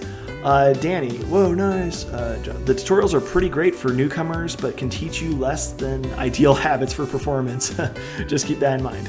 Thanks, John. That's some good advice. And I can only imagine the sort of bad habits I've been developing. But we'll talk about that some other time. Where are the good performance habit videos then? Oh, those are banned. Oh, Kung Fu Noodle, that's my brother. Hi, Will. Thanks for joining. All right, let's see here. So, Chad curves, yes. Yeah, we're gonna mess around in Unity a little bit. We're gonna switch gears here because, oh boy, yeah, it's almost 3. I think 3 o'clock's my, 4 o'clock's my hard cutoff. So, yeah, I'll just flow with it here. So yeah, this gives you all the information on how Unity imports models. We were talking about scale a lot earlier, right? So yeah, let's see how that works. I'm just gonna go ahead and grab our Chad curves, and I'm just gonna drop him into the hierarchy here. The hierarchy is super important in Unity. It basically describes how things work in relation to each other. Right now we have a main camera and a directional camera. Main camera and a directional light, which acts as the sun. So we're gonna go ahead and, let's see here. John says, there are no good performance habits videos. It's something you learn via suffering. Yes, that seems about right from my experience. Let's see. We're gonna go ahead and drag Chad curves here from the models into the hierarchy. Boop. Oh, is he there? I can barely see him. But yeah, he is there. All right, so let's move on from that. Or moving on, let's make him bigger. It seems as if again we didn't have a scale factor of 1. So I was describing how I think in Maya I usually work with millimeters as units. So according to this, he'd be about 6. His body would be about 6 millimeters in radius, or no, 6 millimeters in diameter. So that explains why he's so tiny here in Unity. But luckily what we can do is, while having the model selected, we can go to the scale factor and we can just kick it up. So let's change this to a 10. Hit apply. Boop, there he is. Let's make it 20. Apply. Hey, there's that boy. Look at him. Oh, wonderful. He's gonna be great to look at in VR later. So, also here's a little thing about, we're talking about good performance habits and stuff like that. Here's a little thing when you're poly modeling for games. I did this model pretty quick and ugly, but when poly modeling for video games, it's very good to delete polygons that you're not gonna see. So if I go ahead and turn on maybe X-ray mode here, one moment, you can see there's a ton of polygons. Almost like half of his polygons here are behind his face. It's inside his body. What I would do if I was looking for performance in a 3D model is I would go ahead, I would select these in the center of the back of the eye, and I can do Shift right caret, and that expands my selection. And I can do that to kind of quickly I'm gonna turn off X-ray. And I'm gonna just keep expanding until it starts bleeding through. Oh, there we go. I can kind of see a little bit of selection there. So I'm going to backspace once. There we go. And now I can hit delete, and I get rid of those back faces. I think most people know this, that a high polygon count creates lower frame rates and just bad performance in video games. So that's why you want to try and keep things as low poly as possible while still getting the visual feeling across that you want. We're not going to deal with that too much since obviously this is just a fun example. All right, let's see. Vid says, hey, someone's avatar now.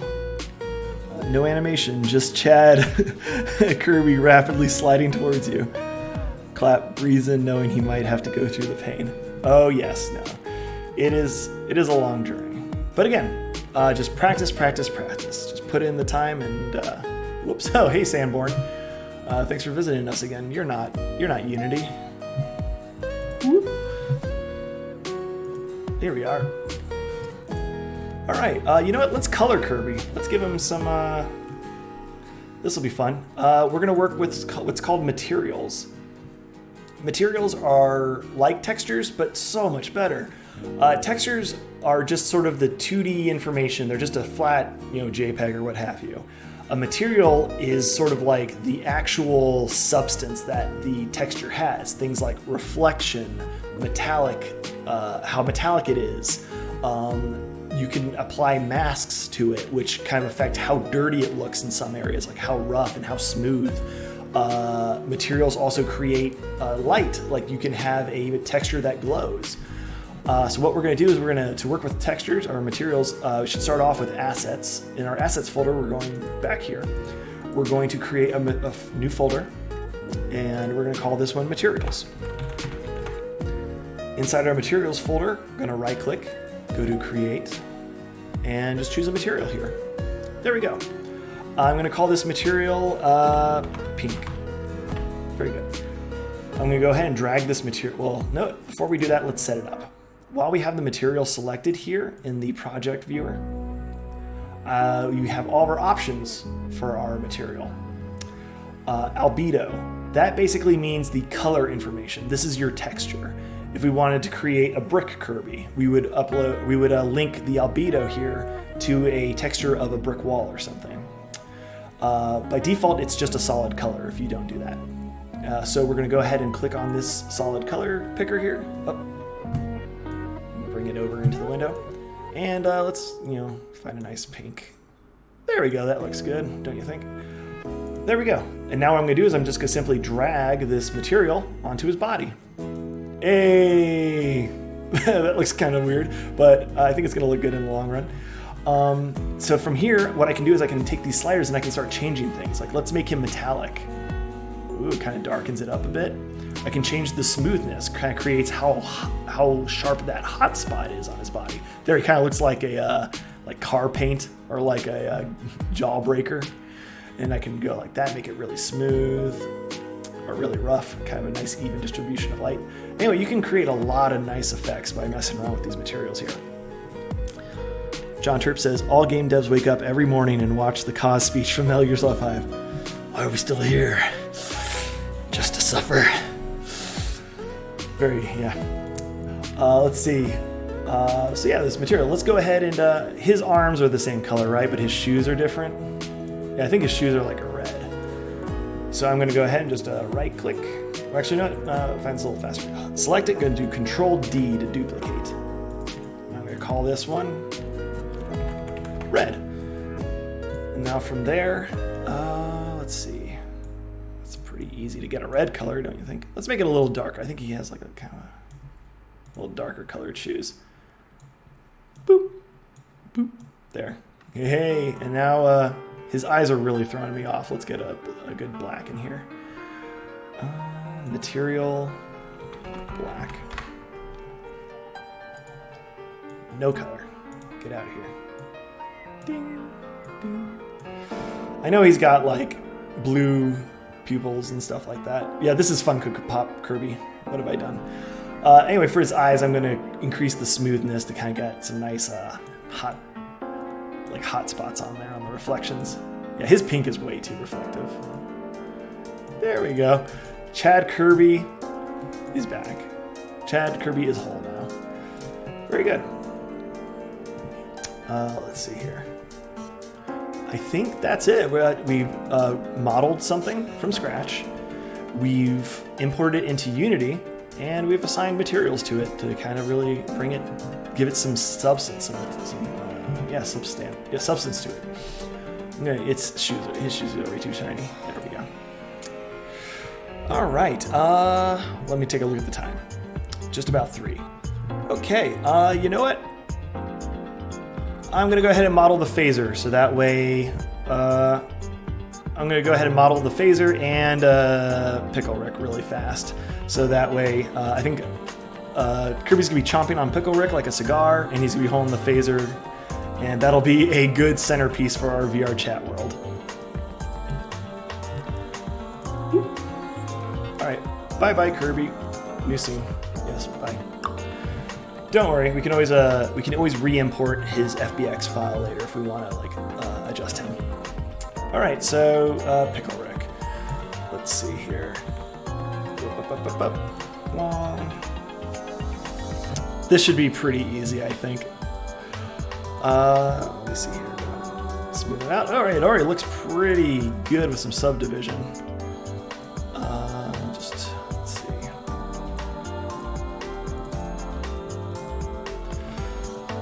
Oh yeah, if you double click on something like a face, it selects everything that it's connected to, or kind of like in a row. So like if I wanted to only select the edge loops here of this perimeter, I can double click on one and it selects the whole rim here. I found that to be very handy.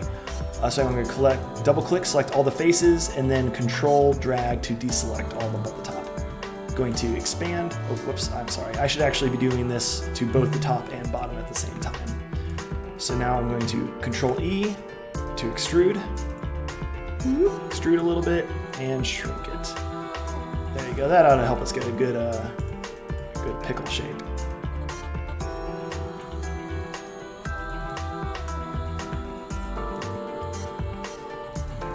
Go to my side view and be easier to deselect these.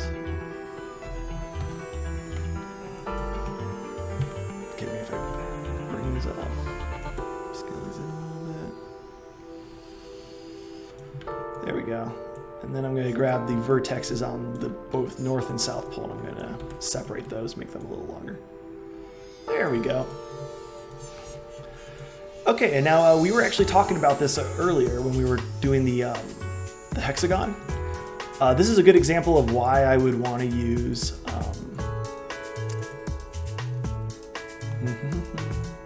one moment. Whatever. I'll do it a different way. Up here in Edit Mesh, there are a lot of tools for editing, or no, mesh tools. This is a lot of different tools here for slicing and dicing your models. And insert edge loop. Edge loops are great. Edge loops are basically cuts that wrap all the way around an object evenly. I can go ahead and select multiple edge loops. I'm going to give it maybe, I'm going to say 5. So now what I do is if I click on one of these vertical lines here, it cuts 5 evenly spaced lines all the way around its circumference. Why did I do that? It's because now what I can do is I can grab these rings and I can start moving them back, like the rings, not the object itself. I can start moving these back, kind of giving it sort of that crescent shape look.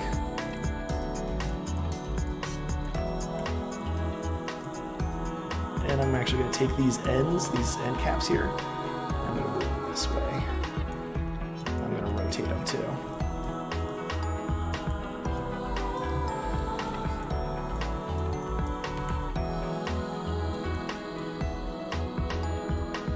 I would not associate this music with modeling Pickle Rick, but here we are. There you go. Pickle. Now Rick's pretty easy, I think. Give it a face. Let's give it some spheres. Spheres for eyes. I'm going to rotate it a little bit this way, so that way the north and south poles of the sphere are facing outward. It'll look a little bit better that way. He's got gigantic eyes, right? Hey, I think we're getting pretty close to peanut butter jelly time. Extracurricular. Here we go. I'm going to go ahead and I'm going to group this right now. Actually, no, I'm going to give it the mouth. Okay, I think the best way to do the mouth would be to, I think I'm going to put another edge loop here near where his mouth's going to be. That'll give me some extra detail to work with the mouth. Okay.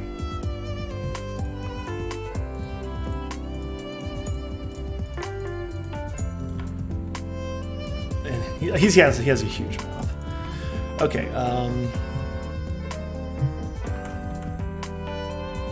So I selected, extruded, and moved inward. And now let's go ahead and let's see what this looks like subdivided. Oh no, that looks bad.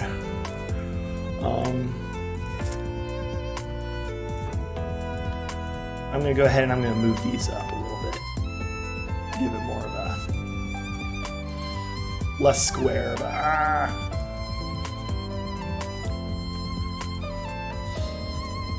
that looks better. And I think his mouth's a little upturned, right? So I'm gonna grab these, I'm gonna move them up.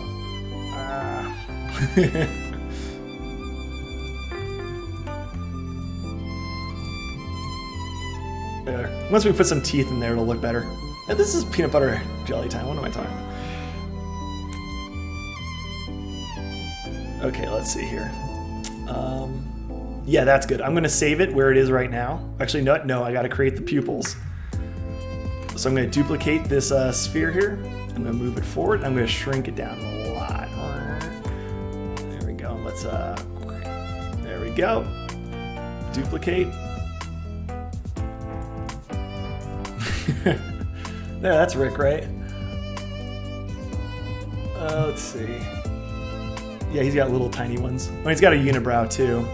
Okay, I'm gonna really cheat on this unibrow here. I'm gonna take our pickle, and guess what? I'm gonna rotate it. Oh yeah, don't tell anyone I did this.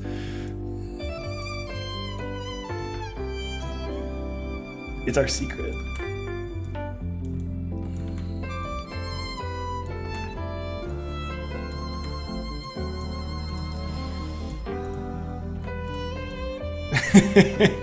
Yeah.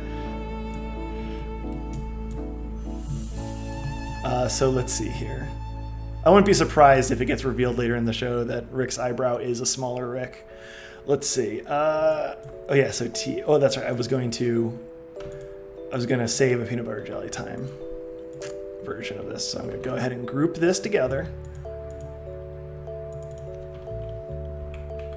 PBJ time. I'm going to duplicate it, and I'm going to call this, pick Rick. I'm going to select the PB and Jelly Time group, and I'm going to hit Control H to hide it. So now, because originally we had two of these stacked on top of each other, and that's going to be bad later on. Okay, so what does Rick's teeth look like? They look like little nubbins. So I'm going to just take a cube here.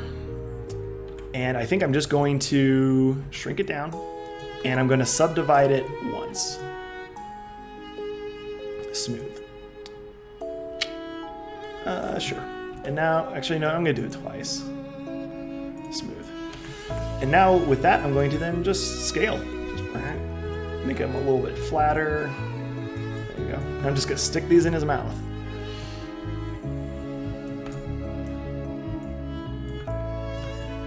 Duplicate over and over again. Just duplicate and move over.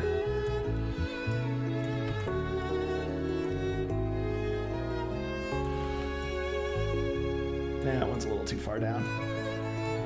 Yeah, his teeth don't go that far.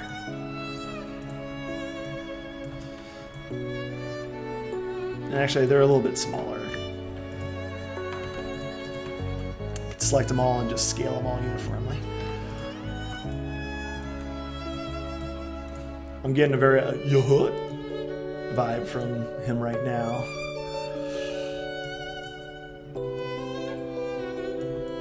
There we go. And one more. I'm gonna move all these down.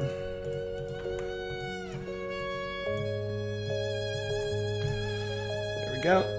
And one more. Or just bring it down here.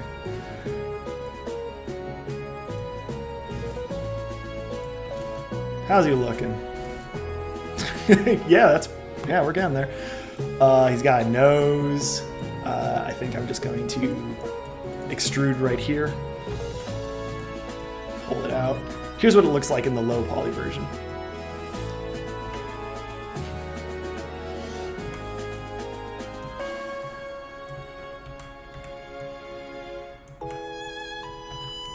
Oh wow, his nose really just kind of goes down, doesn't it? He's like a witch. All right, let's see here. I think Pickle Rick might be done. Oh, nope. He has a tongue. Why do you have to have a tongue? It's gonna make it so much worse. Okay, again, I'm working in, he isn't actually subdivided, just to clarify. I have him selected and I've hit 3. And that sort of does a preview of what he'll look like once he is subdivided. So that allows me to work without having to select like hundreds of polygons at a time. Okay, I'm gonna move his whole, move his whole mouth back because we're gonna need a room for that tongue.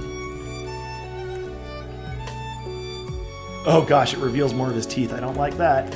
I'm going to extrude and just kind of make his mouth more of a concavity then. Okay, his tongue's gonna come up from these two. Extrude. Ooh, that doesn't look great. Oh, that explains why. Okay, let me go undo. I didn't realize his mouth was so sloped downwards. That's gonna have to be fixed. So I'm gonna select these edges here.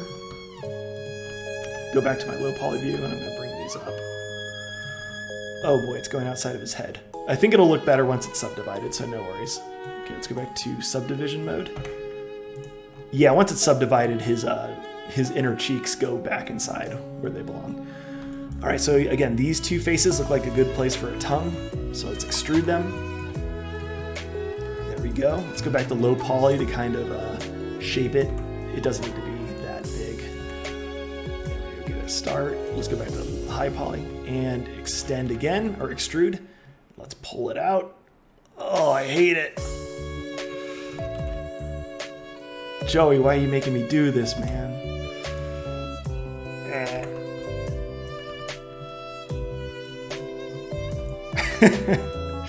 Okay, it actually does add a good amount of character to it.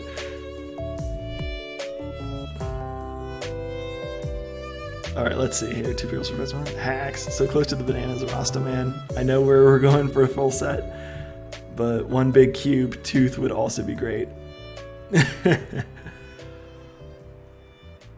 Okay, let's see here.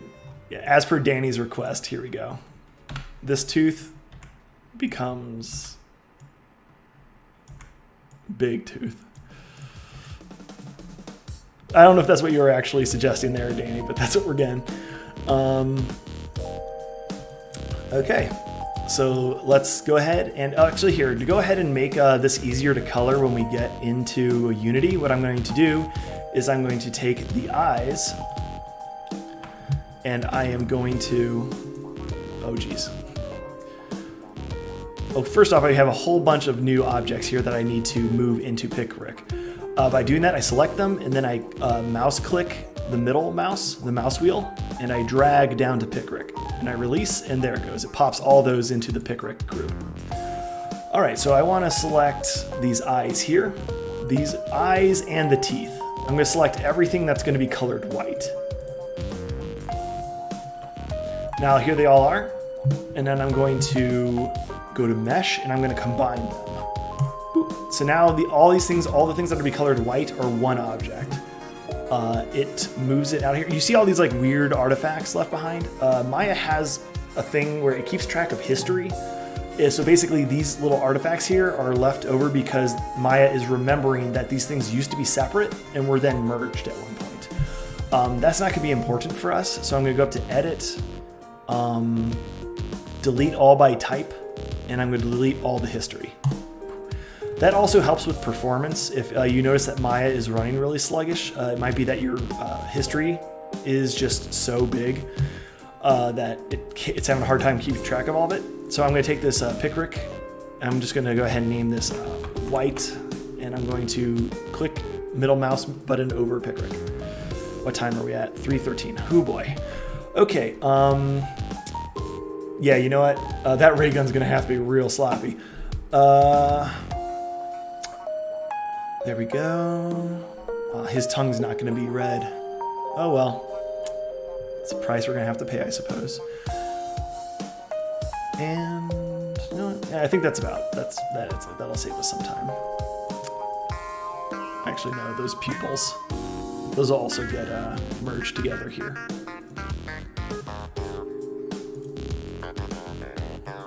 Yikes.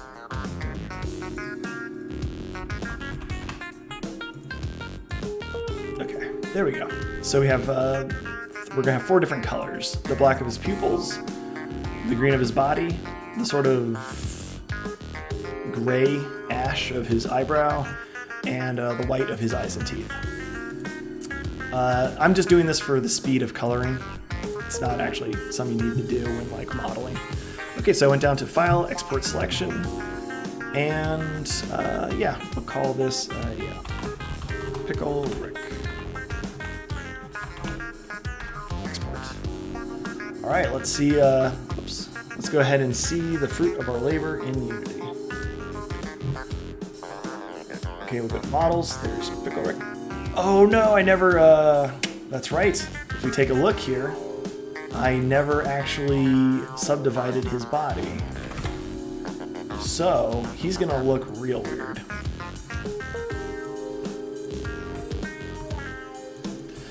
I mean, he looks fun, but not quite what we were going for, huh? So this is really easy. I'm just gonna go back into Maya. Okay, here we go. His body. I think his body was the only thing that we did that with. His eyebrow can stay funky like that. Although I noticed right here where we extruded, that looks kind of hard. That looks like a very hard line there. I'm not going to explain this because it's too much to explain right now, but I can basically do a little trick. It has to do with normals, but I can soften the edge. There we go. That looks nice and smooth now. Okay, so I'm going to click his low poly body there, go to Mesh, Smooth. That looks good. I'm going to do it one more time. There we go. Perfect. Select him, select all of him, File, Export Selection, and once again, choose Pickle Rick and just overwrite him. There it goes. Now when we go back to Unity, it should re-import. There we go. Great. Okay, so Pickle Rick, let's rotate him around so we can see him. There we are. As you see, I chose his model here, and I went to the inspector, and I rotated his Y to 180 degrees. Okay, let's look at our materials. Looks like the black of the eyes we could probably use on those pupils. As you can see, I color one and they both get colored because they're technically the same mesh because we combined them. Okay, let's go ahead and black. That'll be easy to turn into white. White. There we go. Choose our color picker and just move it all the way up there. So let's move the white onto his eyes. Boop, and there we go, his eyes and his teeth. And now let's make a nice sick green for his skin. I'm gonna open this up a little bit. There we go, 2x2, or 2 at a side, that looks good. Okay, green. Yeah, there we go, kind of forest green there. Yikes, that's way too vibrant. That's looking better. Maybe even a little less saturated. There we are. And then his eyebrow. Ash. It's kind of like this pale blue. Like unsaturated pale blue. There we go. And his eyebrow doesn't need to be shiny. There we go. All right, I give you Pickle Rick, I guess. So yeah, I think I kind of imagined again Kirby chomping on him like a cigar. So.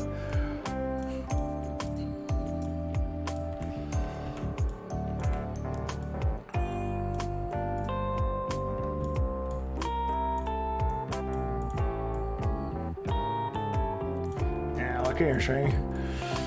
And then, yeah, gotta give him a gun. And then I think, then we'll move on to VR chat, which seems like a pretty big ordeal, but I think I can get it handled in half an hour. At least I sure hope so.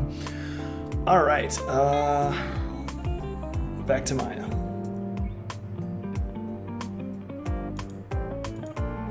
All right, you know what? I'm not in love with the peanut butter jelly time guy enough to go through the effort of having to finish him up, run out of time. So, new scene. Okay, phaser. I'm seeing a square. Let's stretch it out. Make it kind of like a gun there. And let's give it a handle. The way I'm going to do that is I'm going to extrude the base, and then I'm going to kind of scale it down to where it kind of feels like, kind of the size and shape of where it feels like a handle would be, like where it would start, about there. And now I'm going to extrude again, bring it down, slide it back, kind of, it looks like it has a bit of a tapering there, so it kind of goes down like that. There we are, that's looking pretty good already. I don't think the phasers are that big, so it's, or that, they don't seem to be that tall. So yeah, let's move it down. Okay, it actually looks like it tapers off a little bit on the back there, so I'm gonna move this in, and I'm going to extrude, and that's how I'm gonna get that length, except now I can shrink this. There you go, that's looking good, and maybe in a little bit too. All right, it looks like the edge is kind of a cylinder, like the barrel. So let's get a cylinder here, rotate it perfectly 90 degrees. Oh boy. There we go. Squeeze it up, shrink it down. There we are. Very good. Now let's go ahead and, looks like it kind of goes in a little bit, like it has a rim. So I'm gonna go ahead and select all these front faces and deselect the body, there we go. Now I'm going to extrude, and I'm gonna use the offset to just sort of, I'm gonna do 0.05. That looks good. And now I'm going to extrude again, and I'm gonna move it inwards. So now we got that rim. I'm going to extrude again, shrink it in, and now I'm going to extrude again. Again, extruding is incredibly powerful. I'm going to move it out, and it kind of has like this little tip here at the end. Very good. Okay, again, we can't have those hard lines, which I don't like, so I'm going to go ahead and I'm going to select these edges. And I'm going to go to Mesh Display, Soften Edges. There we go, that looks better. Not perfect, but better. And it works in reverse too. You can grab soft edges and you can make them hard. Anything else that we got here? Yeah, you know, I'm gonna add like little reticle. I'm gonna add a reticle here. I'm gonna have it kind of move up.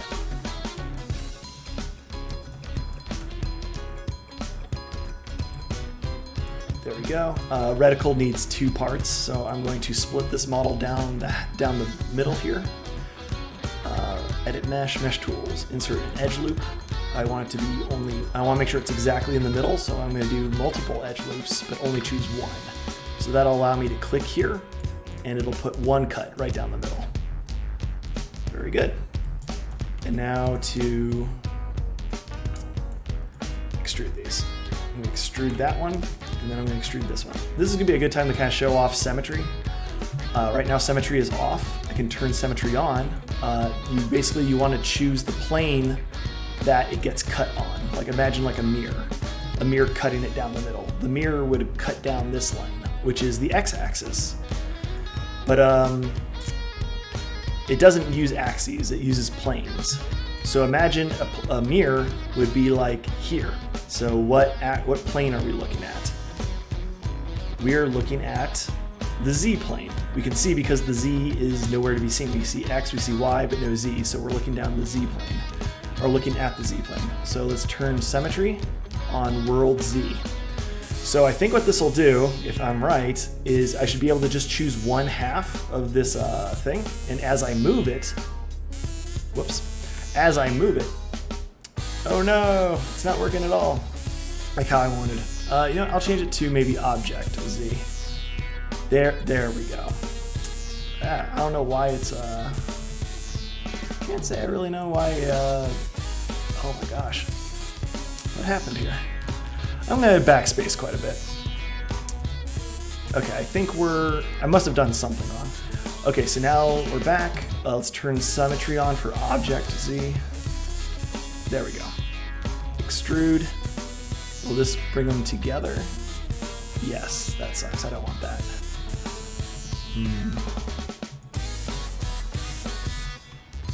Extrude. Okay. Thickness of, I'm just gonna say 0.5. And extrude this again, 0.5. There we go. Now with Symmetry, I should be able to, oh my gosh, oh, Symmetry's off, okay. Object Z. Why is that happening? I don't know why, but for some reason when I'm trying to translate, it's scaling. That's really weird. I can't explain that. Oh well, I guess we just have to do this by hand.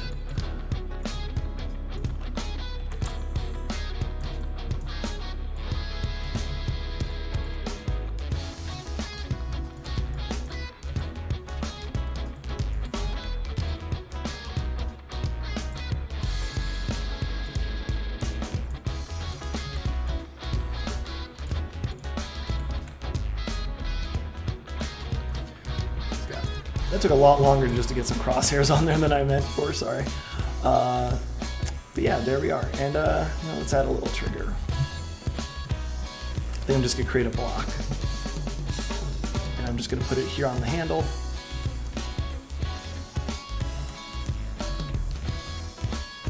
And rotate it, kind of match.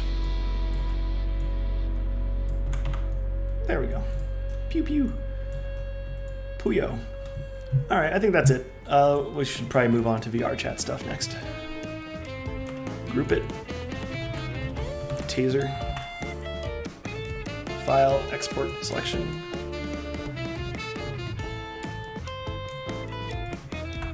Taser. Set to kill. All right. Models. Taser. And of course, it's very tiny. So let's kick that up. I think 20 was good for Kirby, so let's see what 20 does for the taser. Hey, that looks pretty good too.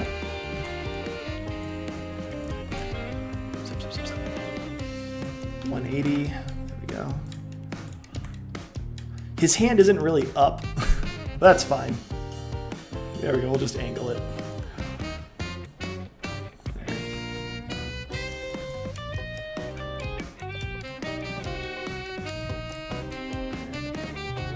You just walked into the wrong dreamland, my friend. All right, materials. I'm gonna go ahead and use the ash one on the gun there, and maybe like white on the little tip there. All right, I think we're good to go. This phaser set the thrill. Okay, I haven't kept up on the chat. I've been too focused. Sorry. Let's see here.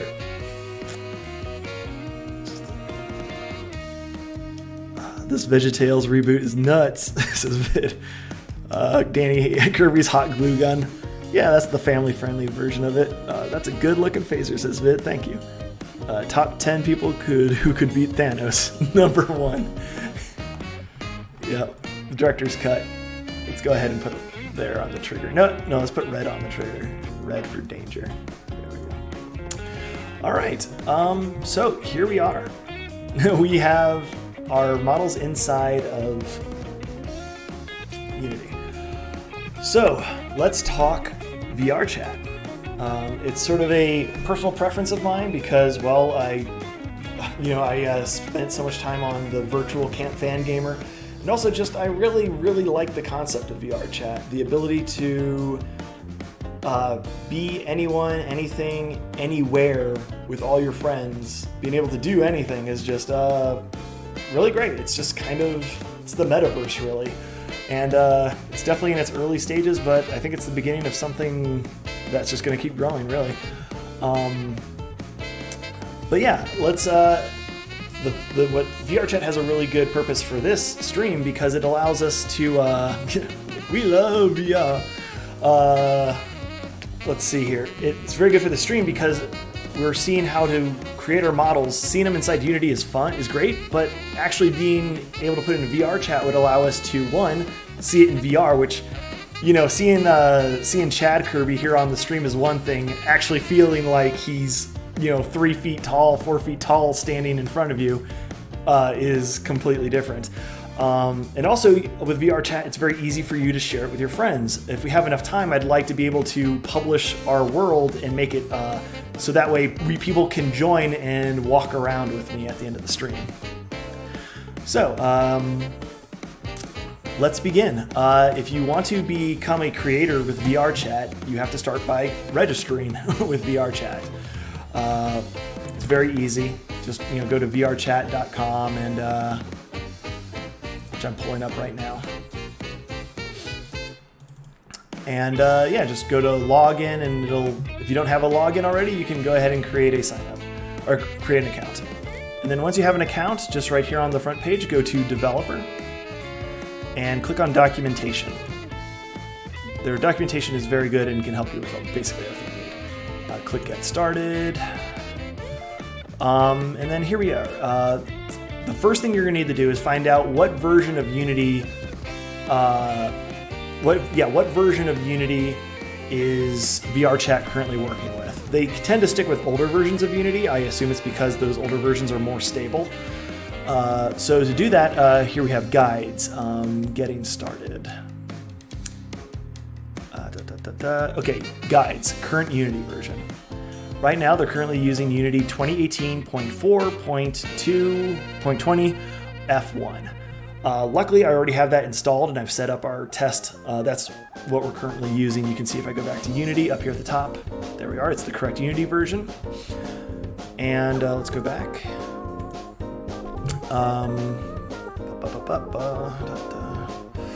So after we've installed Unity, they encourage you to use the Unity Hub, and so do I. It's very useful for keeping your different versions of Unity managed, and also keep it on top of updates and so on.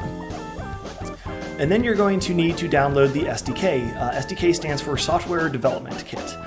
Basically, it includes all of the pieces that Unity needs to work, or that VR Chat needs to work inside of Unity. Things like creating portals, creating avatars, stuff like that. It's all the things that make VR Chat. So we're going to be using VR Chat SDK 3. They recommend that for world building. If you're making avatars, they suggest you use SDK 2.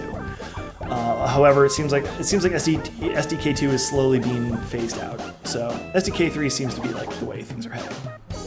Luckily, I've already downloaded that. Let me go ahead and minimize. Okay, good. So now what we're going to need to do is we're going to need to import it. The way you do that is I've downloaded it. With Unity open, I just go to my downloads and I just double click the Unity package. And there it goes, preparing Unity. This might take a little while. I forgot I meant to do a bit more 3D modeling while this was happening. I could have been doing this while doing the taser. It doesn't take that long, it's fine. Let's see here. Vid says, game dev means having 4 versions of your primary software installed. Yep. All right, so when it's finished processing that, this little window will pop up. Basically, everything is already checked. It's just basically saying, like, you want to put all these things into your Unity project? Man, that's a lot of stuff. Yeah, you just click import. So here it goes. I saved this part for the stream because I just wanted to walk through it visually in case anyone wants to try doing this, because there might be a few things that pop up and you're like, oh wait, I don't know what to do with this. So I just wanted to walk through it completely from the beginning.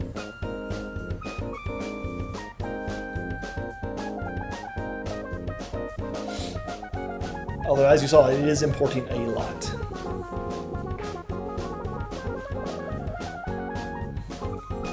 How are we doing on time? Okay, still about half an hour. I was gonna spend the stream to show like how to create really nice like lighting and stuff like that for your map. I might still do that, but we'll see.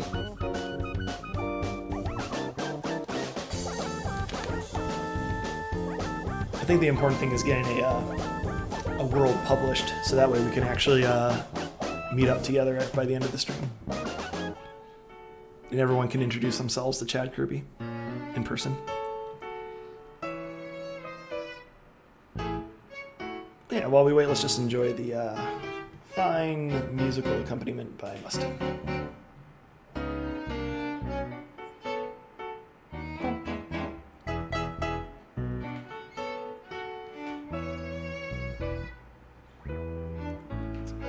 would also be a good time if anyone has any questions, wants me to elaborate on anything I've covered.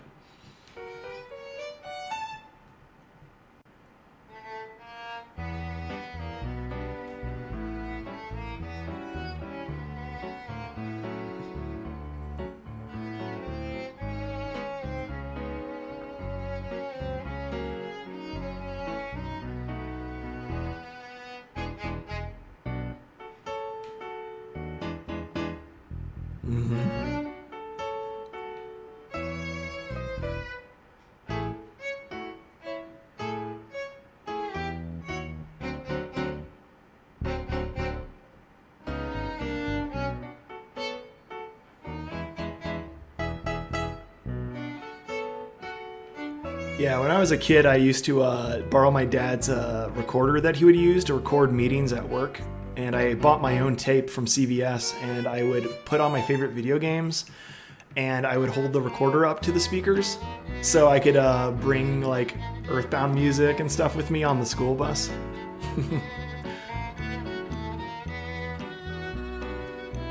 Video game music is...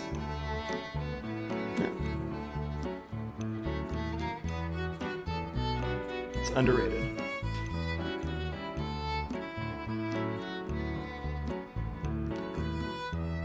Oh, an interesting thing, talking about some video game music in the spotlight. There was a really big live concert for Chrono Cross back in 2019 in Japan, and like I think it was like Japan and like I think around like Vietnam and China and like around that whole like the Asia Pacific region. And anyway, that yesterday got the recording of that concert got released on iTunes. So I was super excited to have the soundtrack of like one of my favorite games of all time, it being released in such a wide, like mainstream venue like iTunes, like that. It's pretty incredible.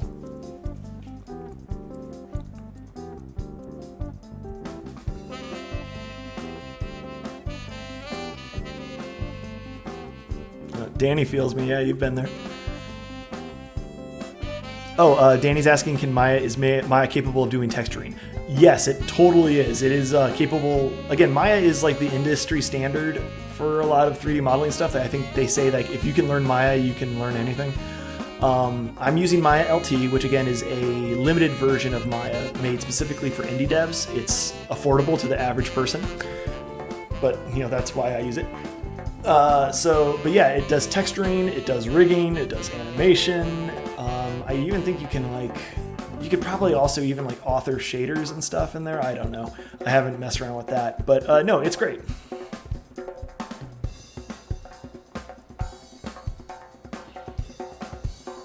Let's see here. I'm glad to know I'm not alone. A lot of people did that, recorded old video game music.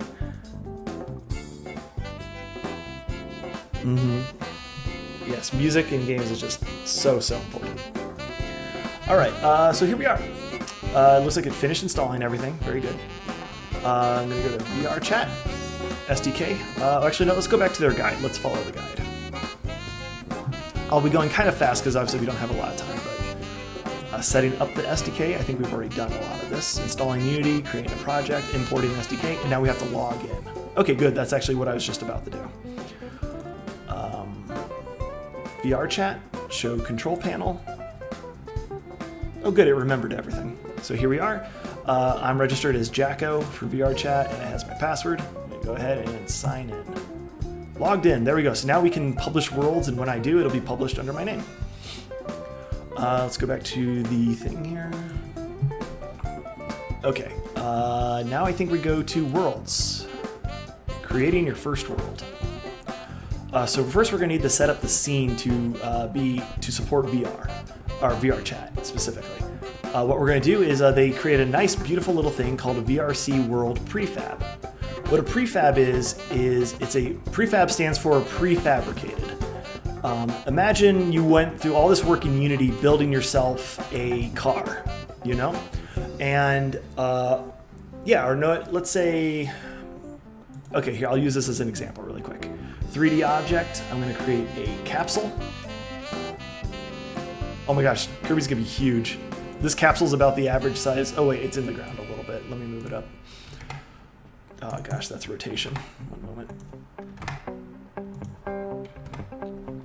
There we go, now it's lined up on the ground. I'm gonna go ahead and create a cube here, 3D object, cube. I'm gonna lower it down by half a unit, so that way, that's rotation again. Lower it by half a unit, so that way it lines up with the grid here. And then I'm also gonna put it for 0, 0 for X and Z, so it's in the middle. And I'm gonna expand it 15 units on each side. There we go. So that capsule's about the size of the average VR chat player. So that'll give you a good idea of perspective or like size. There we go. So I'm gonna go ahead and take this capsule and I'm going to take a 3D object. I'm gonna create a sphere and I'm gonna put it on top of that. And I'm gonna make it big. And there, I'm gonna call that a tree. I've made a tree, a lopsided tree. There we go, it's a tree with pickle leaves, and we don't have a brown yet, so I'll just use red. That's a weird tree, but there it is. I can turn this into a prefab by basically, I can create an empty. These things are called game objects. Unity is, everything in Unity is composed of what's called game objects. Game objects have 3 components. They have a spot in the hierarchy. They have a transform, which has their position, rotation, and scale, and they have a name. So I'm going to call this tree. And now what I can do is I can take my 2 items that created the tree, and I can drag them into my tree object. And now inside my assets folder, I can create another folder, and I'm going to call this prefabs. And now I can take this tree game object that contains the components that make the tree, and I can drag that into my folder. And now it's been turned into a prefab. If you see here, the little cube icon is turned blue, meaning that it's a prefab. So now whenever I want to make trees, I can just grab this tree and I can just drag them onto my scene. Very cool. Not only are they useful for building things like that, if you're going to have something that appears multiple times, let's see here. Prefabs are also incredibly good for optimization. If you have, let's say, 1,000 cubes that aren't prefabs, you're going to have a performance hit. But you can turn that one cube into a prefab, and then you can what's called instantiate it 1,000 times, as many times as you want, and you'll have very, very low impact. I don't know the technical end of how that all works, but yeah, if you want to make games in Unity or do any sort of work in Unity, learning to be good friends with prefabs is a good idea. All right, so anyway, we were talking about VRChat. VRChat created a thing called VRC World Prefab. We can find that here. We'll go down to our project explorer here. This has all of our files. We see now we have a VRChat SDK. And I think this says VRChat examples. Let's expand that. Prefabs. Let's take a look at their prefabs folder. There it is, VRC World. They said to put that in our scene. Again, I don't know if I explained, but scenes are essentially levels. If you're making a game in Unity, every scene is a level. And for VRChat, every scene is a world. So let's go ahead and take this prefab that they made and let's drop it into our scene. There we go. That's basically it. We're almost done, really.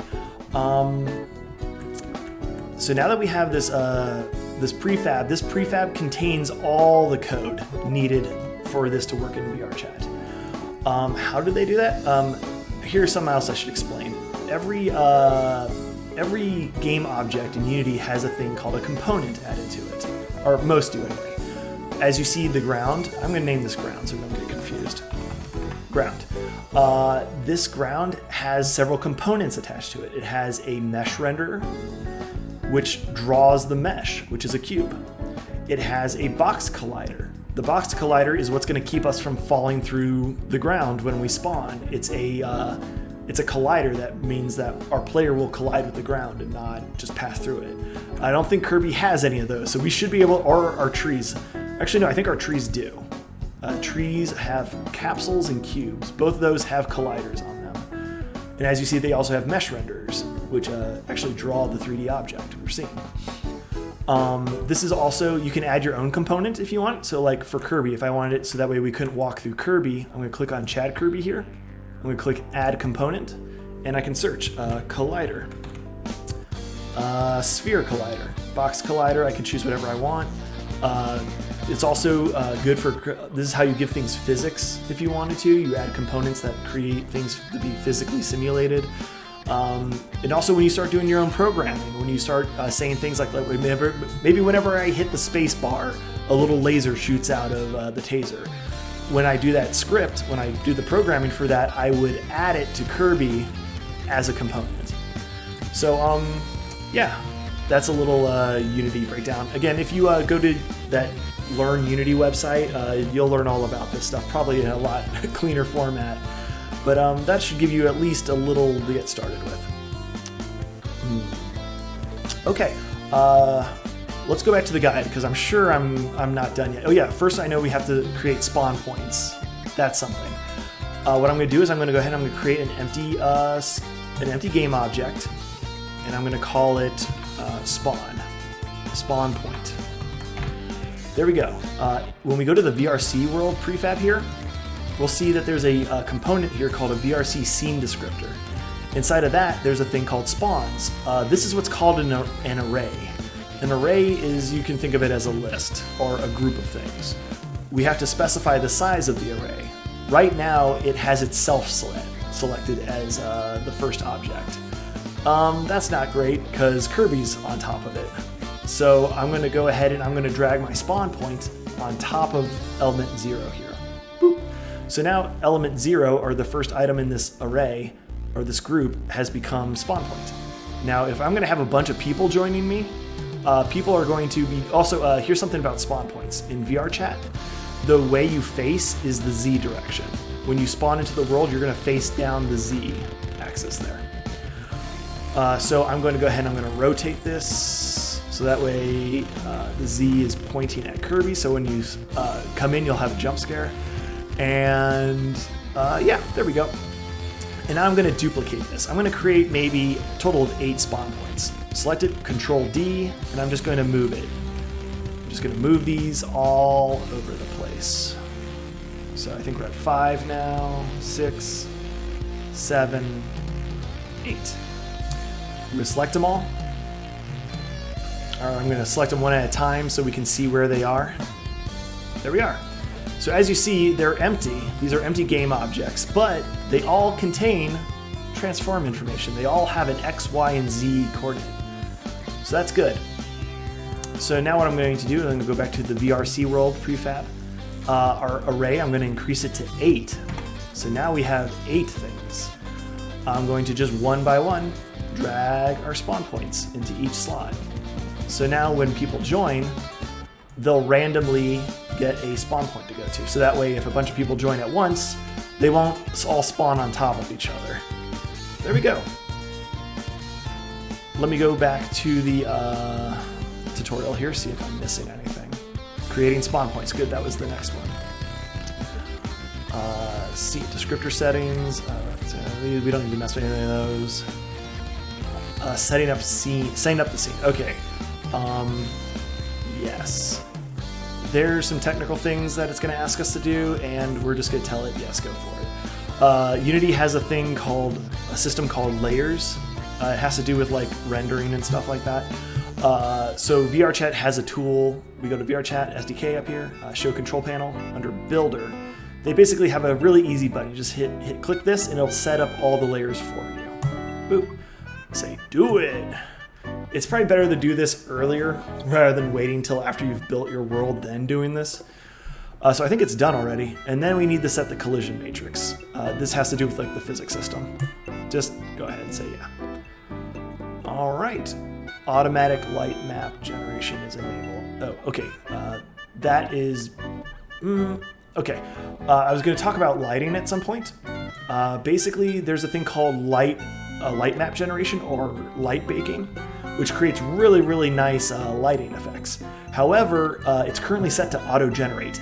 It is a very processor-intensive system, and as such, you don't want it running all the time. So I'm going to go ahead and turn off auto-generate, so that way it'll only create lighting, it'll only bake the lighting when we tell it to, which is what we want, trust me.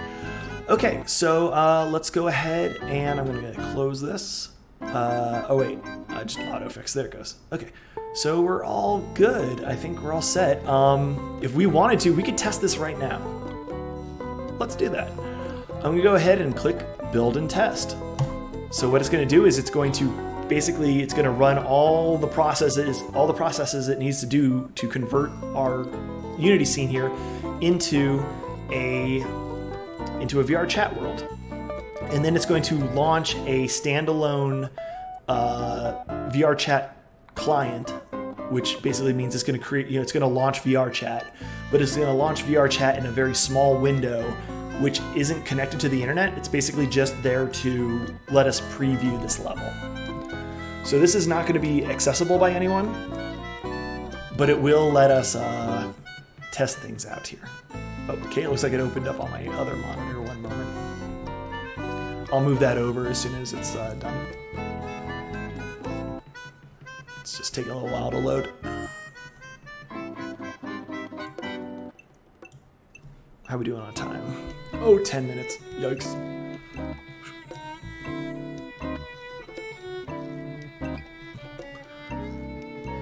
All right. So there it goes. It's loading up. Oh no, it's actually loading in VR. Oh, let's close it. I don't want this to be in VR. My VR headset's not set up right now.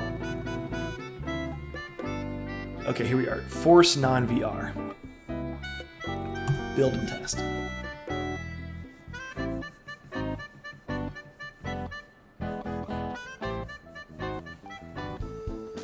Now, the lighting kind of looks like garbage all of a sudden. I know how to fix that. I'll explain that here in just a moment.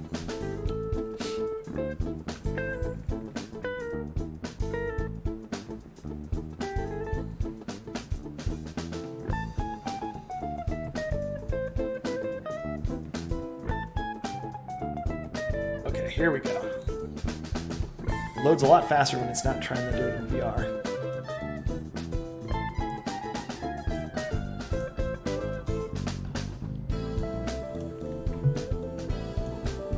Okay, here we are. We got VR chat loaded up. Hit go.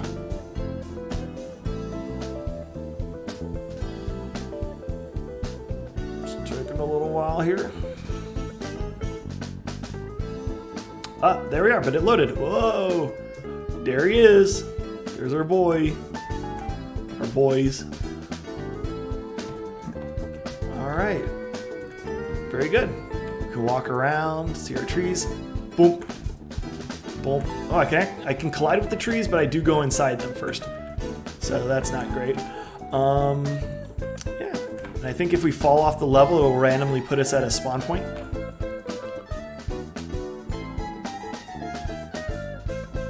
Let's try again.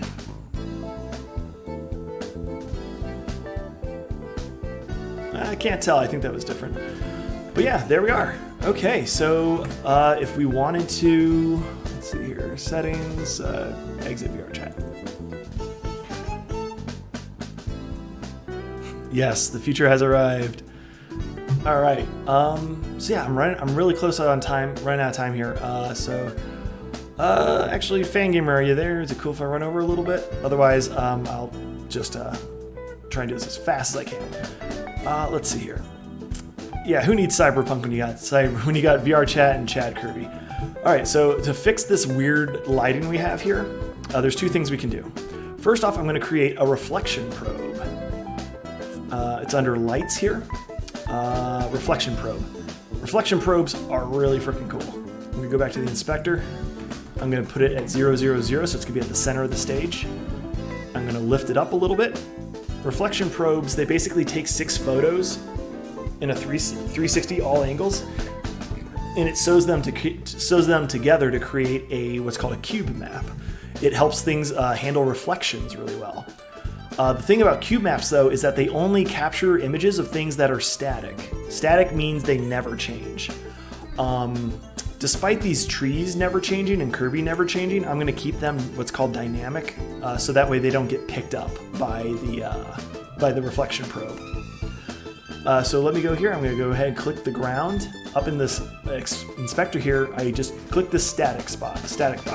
Boop. Now it's considered a static item, a static game object. So now when I bake this reflection probe, it'll capture the ground in it. So let's go click bake.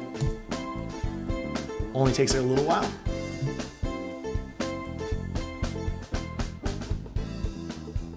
And now already you can see the lighting looks a lot better. Like those really dark shadows are now, you can actually see. You can see inside them and everything. But yeah, there we go. And here's what the cube map looks like. Excuse me, Chad Kirby. I'm gonna need you to step out of the way for a moment. I'm gonna disable him up here. Boop. So now I can click on the reflection probe and now you can see what it's captured. It's got the ground in there, it's got the sky, and now all these things that have reflective surfaces to them. Like here's a good example, like Pickle Rick. I'm gonna go ahead and I'm going to select him. Actually, no, I'm gonna go to the materials and I'm gonna crank up his metallicness and smoothness. And we'll see what happens.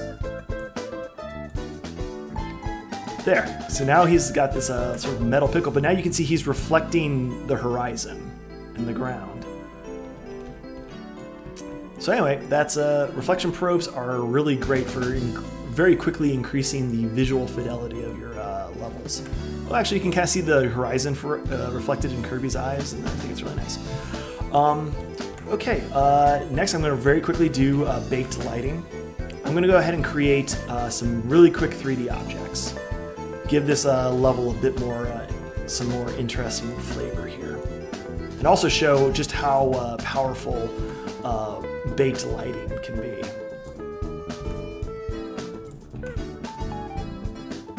So I'm going to go ahead and create a really tall wall here.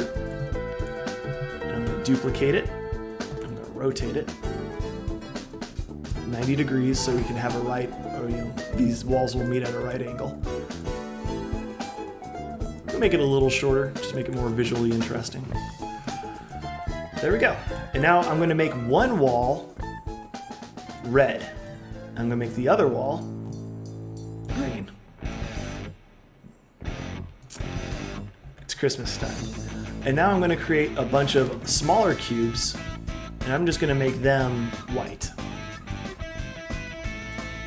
You'll see why here in a moment. I'm going to go ahead and I'm just going to kind of create some really fun abstract art over here.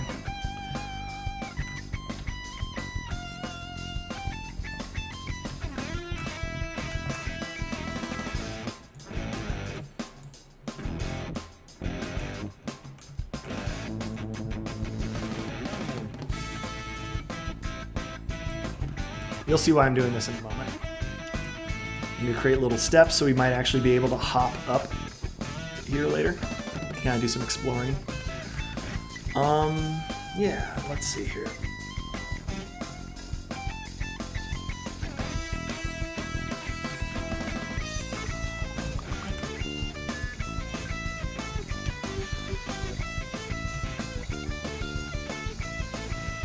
All right.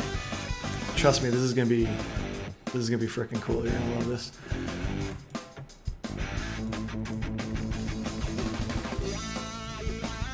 Okay, I think that's enough. So I'm gonna go ahead and I'm gonna select everything here. Right, click drag would be better. All right, now all these things that are here, I'm gonna make them static. So these are all gonna be considered part of the environment. So what does that mean? First off, it means that they're going to be captured by the cube map here. I'm going to go ahead and I'm going to bake it again. There, now we can actually see the red wall reflected there, the green wall with all those little cubes. It looks really nice. And now what I'm going to do is I'm going to do light baking. Light baking it takes a while, and it's the reason why it can't be done in real time, at least not until recently. And it's going to create real life, like physical representations of light. So what's going to happen is you're going to see really nice looking shadows and ambient occlusion around these cubes. And you're also going to see color bounce.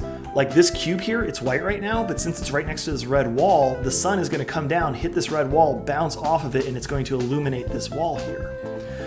So here's how you do that. I have a lighting tab here. You can find that by going to Windows, Rendering, and Lighting Settings. So I just have it docked here. So under Light Map, I'm going to keep everything its default. And I'm going to just click Generate Lighting. Generate Lighting, baked lights only work, or shadows only work on static objects. Let's see here, directional lights. I also have to make sure that the sun is set to mixed. Okay, so there's 3 modes. There's real time, baked, and mixed. Real time only does real time shadows. Baked only does baked lighting, which if we did baked, the trees I don't think would have light. They wouldn't have shadows because they're not static. Mixed, however, does both. So mixed will make really nice lighting effects while still keeping real time shadows. So let's see here. You don't want too many real-time lights though. Those are very expensive for your CPU. Okay, so we click Generate Lighting, and here we go. It's going to sit here and bake. Oh wow, you see it kind of got a little fuzzy there. You see it working. Yeah, generating lighting takes a while. It's probably not gonna take that long because I have all these settings set to their defaults, which are a lower quality. But here we go. We may not have seen too much change, but if I go here behind this, you see that the wall is now catching that red light from the red wall here. These sort of narrow spaces underneath the blocks are nice and kind of dark. That's called ambient occlusion. And yeah, there you go. It is, if I turn up the quality, or specifically, oh, this looks specifically really nice here. You kind of see the white wall here bouncing white light off of it and kind of illuminating the shadow under the tree here. And here you can kind of see the darkness there. That's ambient occlusion. So yeah, it adds a whole lot. It adds a whole lot fidelity to your map. So I believe I am over time now. So to just kind of wrap things up, I'm going to go over publishing this to VRChat servers so that way you can play with people. I would love to kind of create like a night mode of this, but make like a little bonfire and show like how lighting can really change the feel of your level. But I guess we'll just save that for another time. I've been having a lot of fun with this, and if I feel like I could really just devote all the time to just doing live modeling, that'd be really fun. So I think we'll definitely revisit this sometime in the future. Oh, thank you very much, John. Let's see here. But yeah, going to publishing. So we're going to do that. Okay, thanks. So let's see here. VRChat, show control panel. And then... Okay, so we did build and test before. Now we're going to build and publish for Windows. If we wanted to build for the Oculus Quest, we would need to switch our build target to Android, but we're not going to deal with that. Vidstrix said, I'll pay Kirby a visit after I get off work. Thanks for sharing the process today. Yeah, you're very welcome. Let's see here. So, online publishing. Publish and build and publish for Windows. Because we've tested that it works. Now we've just added some cool lighting effects.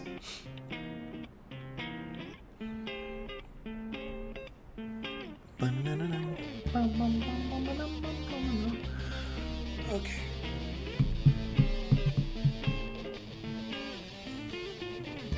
Oh, that'll take a little while.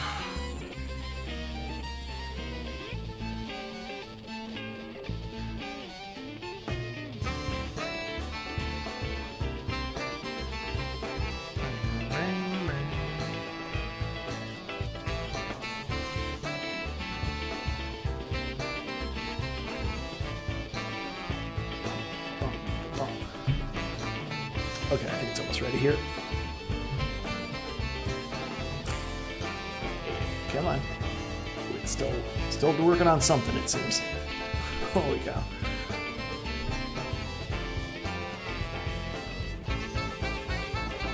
Yeah, another thing about baking light maps like that is it's great for performance. So you can have some just really phenomenal looking levels and worlds without being super processor heavy. So if you wanted to like build for, say, like the Oculus Quest, or if you want people with low-end computers to be able to still join your worlds and enjoy them, it's just super useful for that. Wow, okay, that took quite a while, but here we are. So we're gonna name our world. We're gonna name it Chad Kirby's Nightmare Land.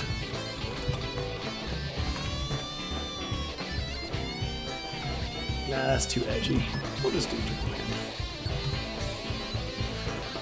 Yeah, we have spots for 8 spawns, so let's say 8 player count. It's also not a very big level.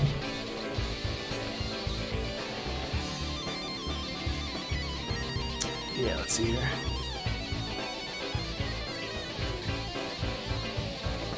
Okay, yeah, so description, a test world made for the Fangamer art stream.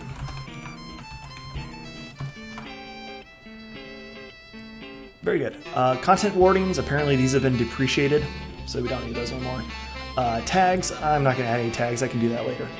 And now our thumbnail looks like garbage. It's because if we go back to the scene view, there's a thing called a VCC camera, which that's what takes our thumbnail screenshot. And as you can see right now, it's inside Kirby's foot. So let's just go ahead and move that. You can see down here a camera preview. I'm gonna go ahead and have it maybe like rotate, maybe look up. That looks good. Nah, let's have it like pull back a little. Rotate a little bit. Hey, I don't like that rotation there. I think kind of a straight on is good.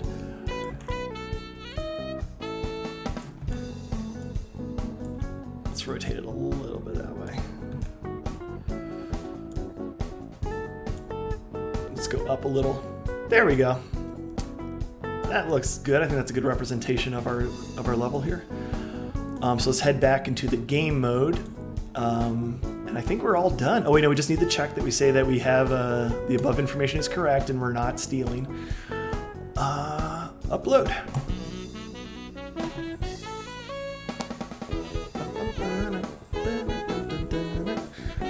All right, so yeah, let's see here. I think that's gonna pretty much conclude the stream. I think I should probably move on to doing some work. But yeah, let's see here. I think I'm going to, I understand that other people are working and maybe aren't available to come see the world later. I think maybe around 7 o'clock. Maybe around 7 o'clock I'll post on my Twitter. You can find me at Cybersticky. That's CYBERSTIKY. It's at the bottom right there on the stream. I'll probably post in there that I'll be going into VR chat, because right now the world is private, which means only I can go to it unless I have invited people. So if you want to come and like spend some time here in Chad's world, we'll have to meet up in VR chat at a public world, like a public hub, and then from there I can then drop what's called a portal to the private world, so then we can all go there. So yeah, probably around 7 o'clock I'll be tweeting what world I'll be waiting in, and my username, as you saw, is Jacko. So I should probably be easy to find. And yeah, I'd like to meet up with everyone after the stream this evening. Oh, and when I say 7, I mean 7 Pacific. So yeah, and yeah, it'd be fun to just kind of be able to bounce around and see the fruits of our labor here. Oh yeah, I should also mention that, oh, never mind. It looks like Fangamer beat me to it. But yes, next week is going to be Eyes 5, featuring a sew-along plush building experience. All the instructions you need, and actually here, one moment. Yeah, all the material lists and the follow-along instructions will be available on Fangamer Twitter and Instagram. So be sure to check those out so you can follow along next week. All right, I think it's done. So yeah, I think before I go, I'm just gonna boot up VR chat just so I can confirm that it's actually in my server list, or it's on my world list. Let's see.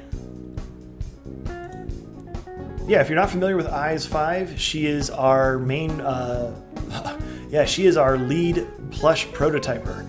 She, whenever we need a plush prototype, like need physically in hand see it, she's the one who can just start with nothing and turn it into exactly what we want.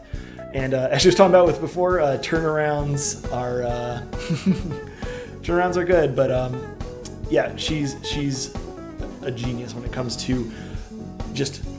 I feel like she's able to very perfectly understand exactly what we want. Like her and Jenna working together, like there's nothing they can't do. So let's see. I have Steam open. I'm gonna go to. It's just in VR chat. Yep, there we are. Launch in non-VR mode. I'll probably be in VR mode when we meet up together, so that'll be fun.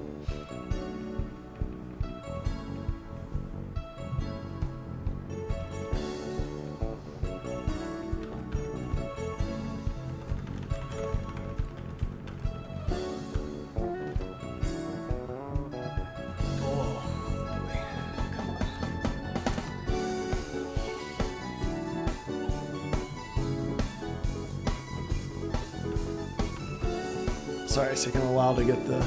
There we go. Okay. So I think this should take me to my home, which is just the default VR chat home. John says, thanks for the stream, Jack. You're very welcome. Thank you for watching. Had a really good time.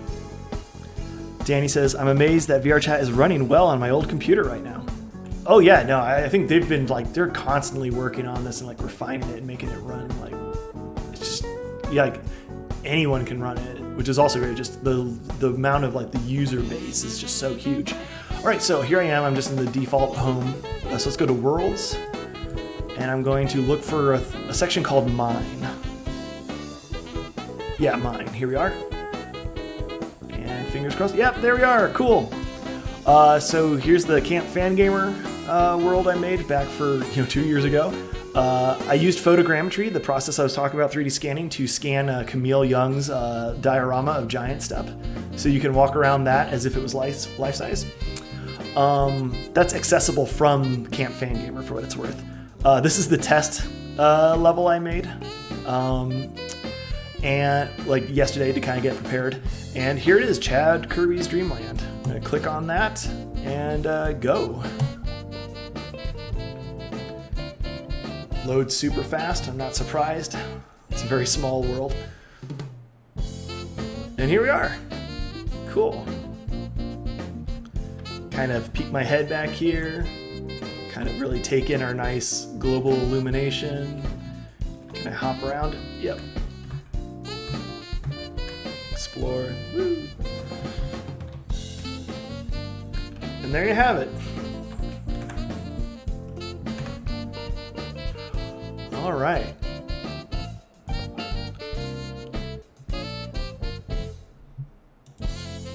All right, well, I think, okay, Carlos says, I'd definitely join if I had a computer set. Yet, sadly, I don't, but yet, y'all have fun out there anyways. Totally understand. Hope to meet up with you virtually sometime. All right, well, I think I'm going to leave you all with maybe an encore playing of We Love VR, huh? How's that sound?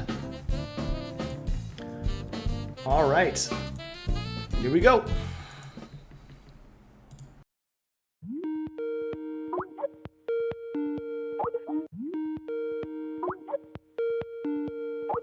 Hey, can you hear me? Hello? Are you guys there? Gosh, I hate Skype. Okay, attention campers. Welcome to Fangamer's 10-year anniversary party. We wouldn't have made it to 10 years without you. And you're all a huge part of our past and our future. And in the future, everything will be digital. And I intend to be ahead of the curve. The reason I won't be at Camp Fangamer this year, or anywhere ever again, is because I've decided to move my entire existence into virtual reality! That's right, I'm taking Camp Fangamer from the meatbags to the cyberpunks. Home Pick Candies gave me an offer I couldn't refuse, and now I'm living in VR full time. Let me show you around.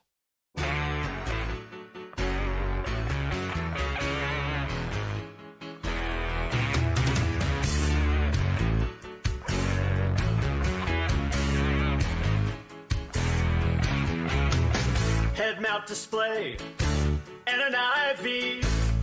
I transform into my VR guy. All the VR chocolate flying right in my mouth. So happy I could cry. Total immersion, don't have to stop. Crank up the T-pose, baby, cause in VR it never stops. Just store my meat bag in one of those freezer drawers. To recap things in full 3D, hanging with my friend the Shrek guy.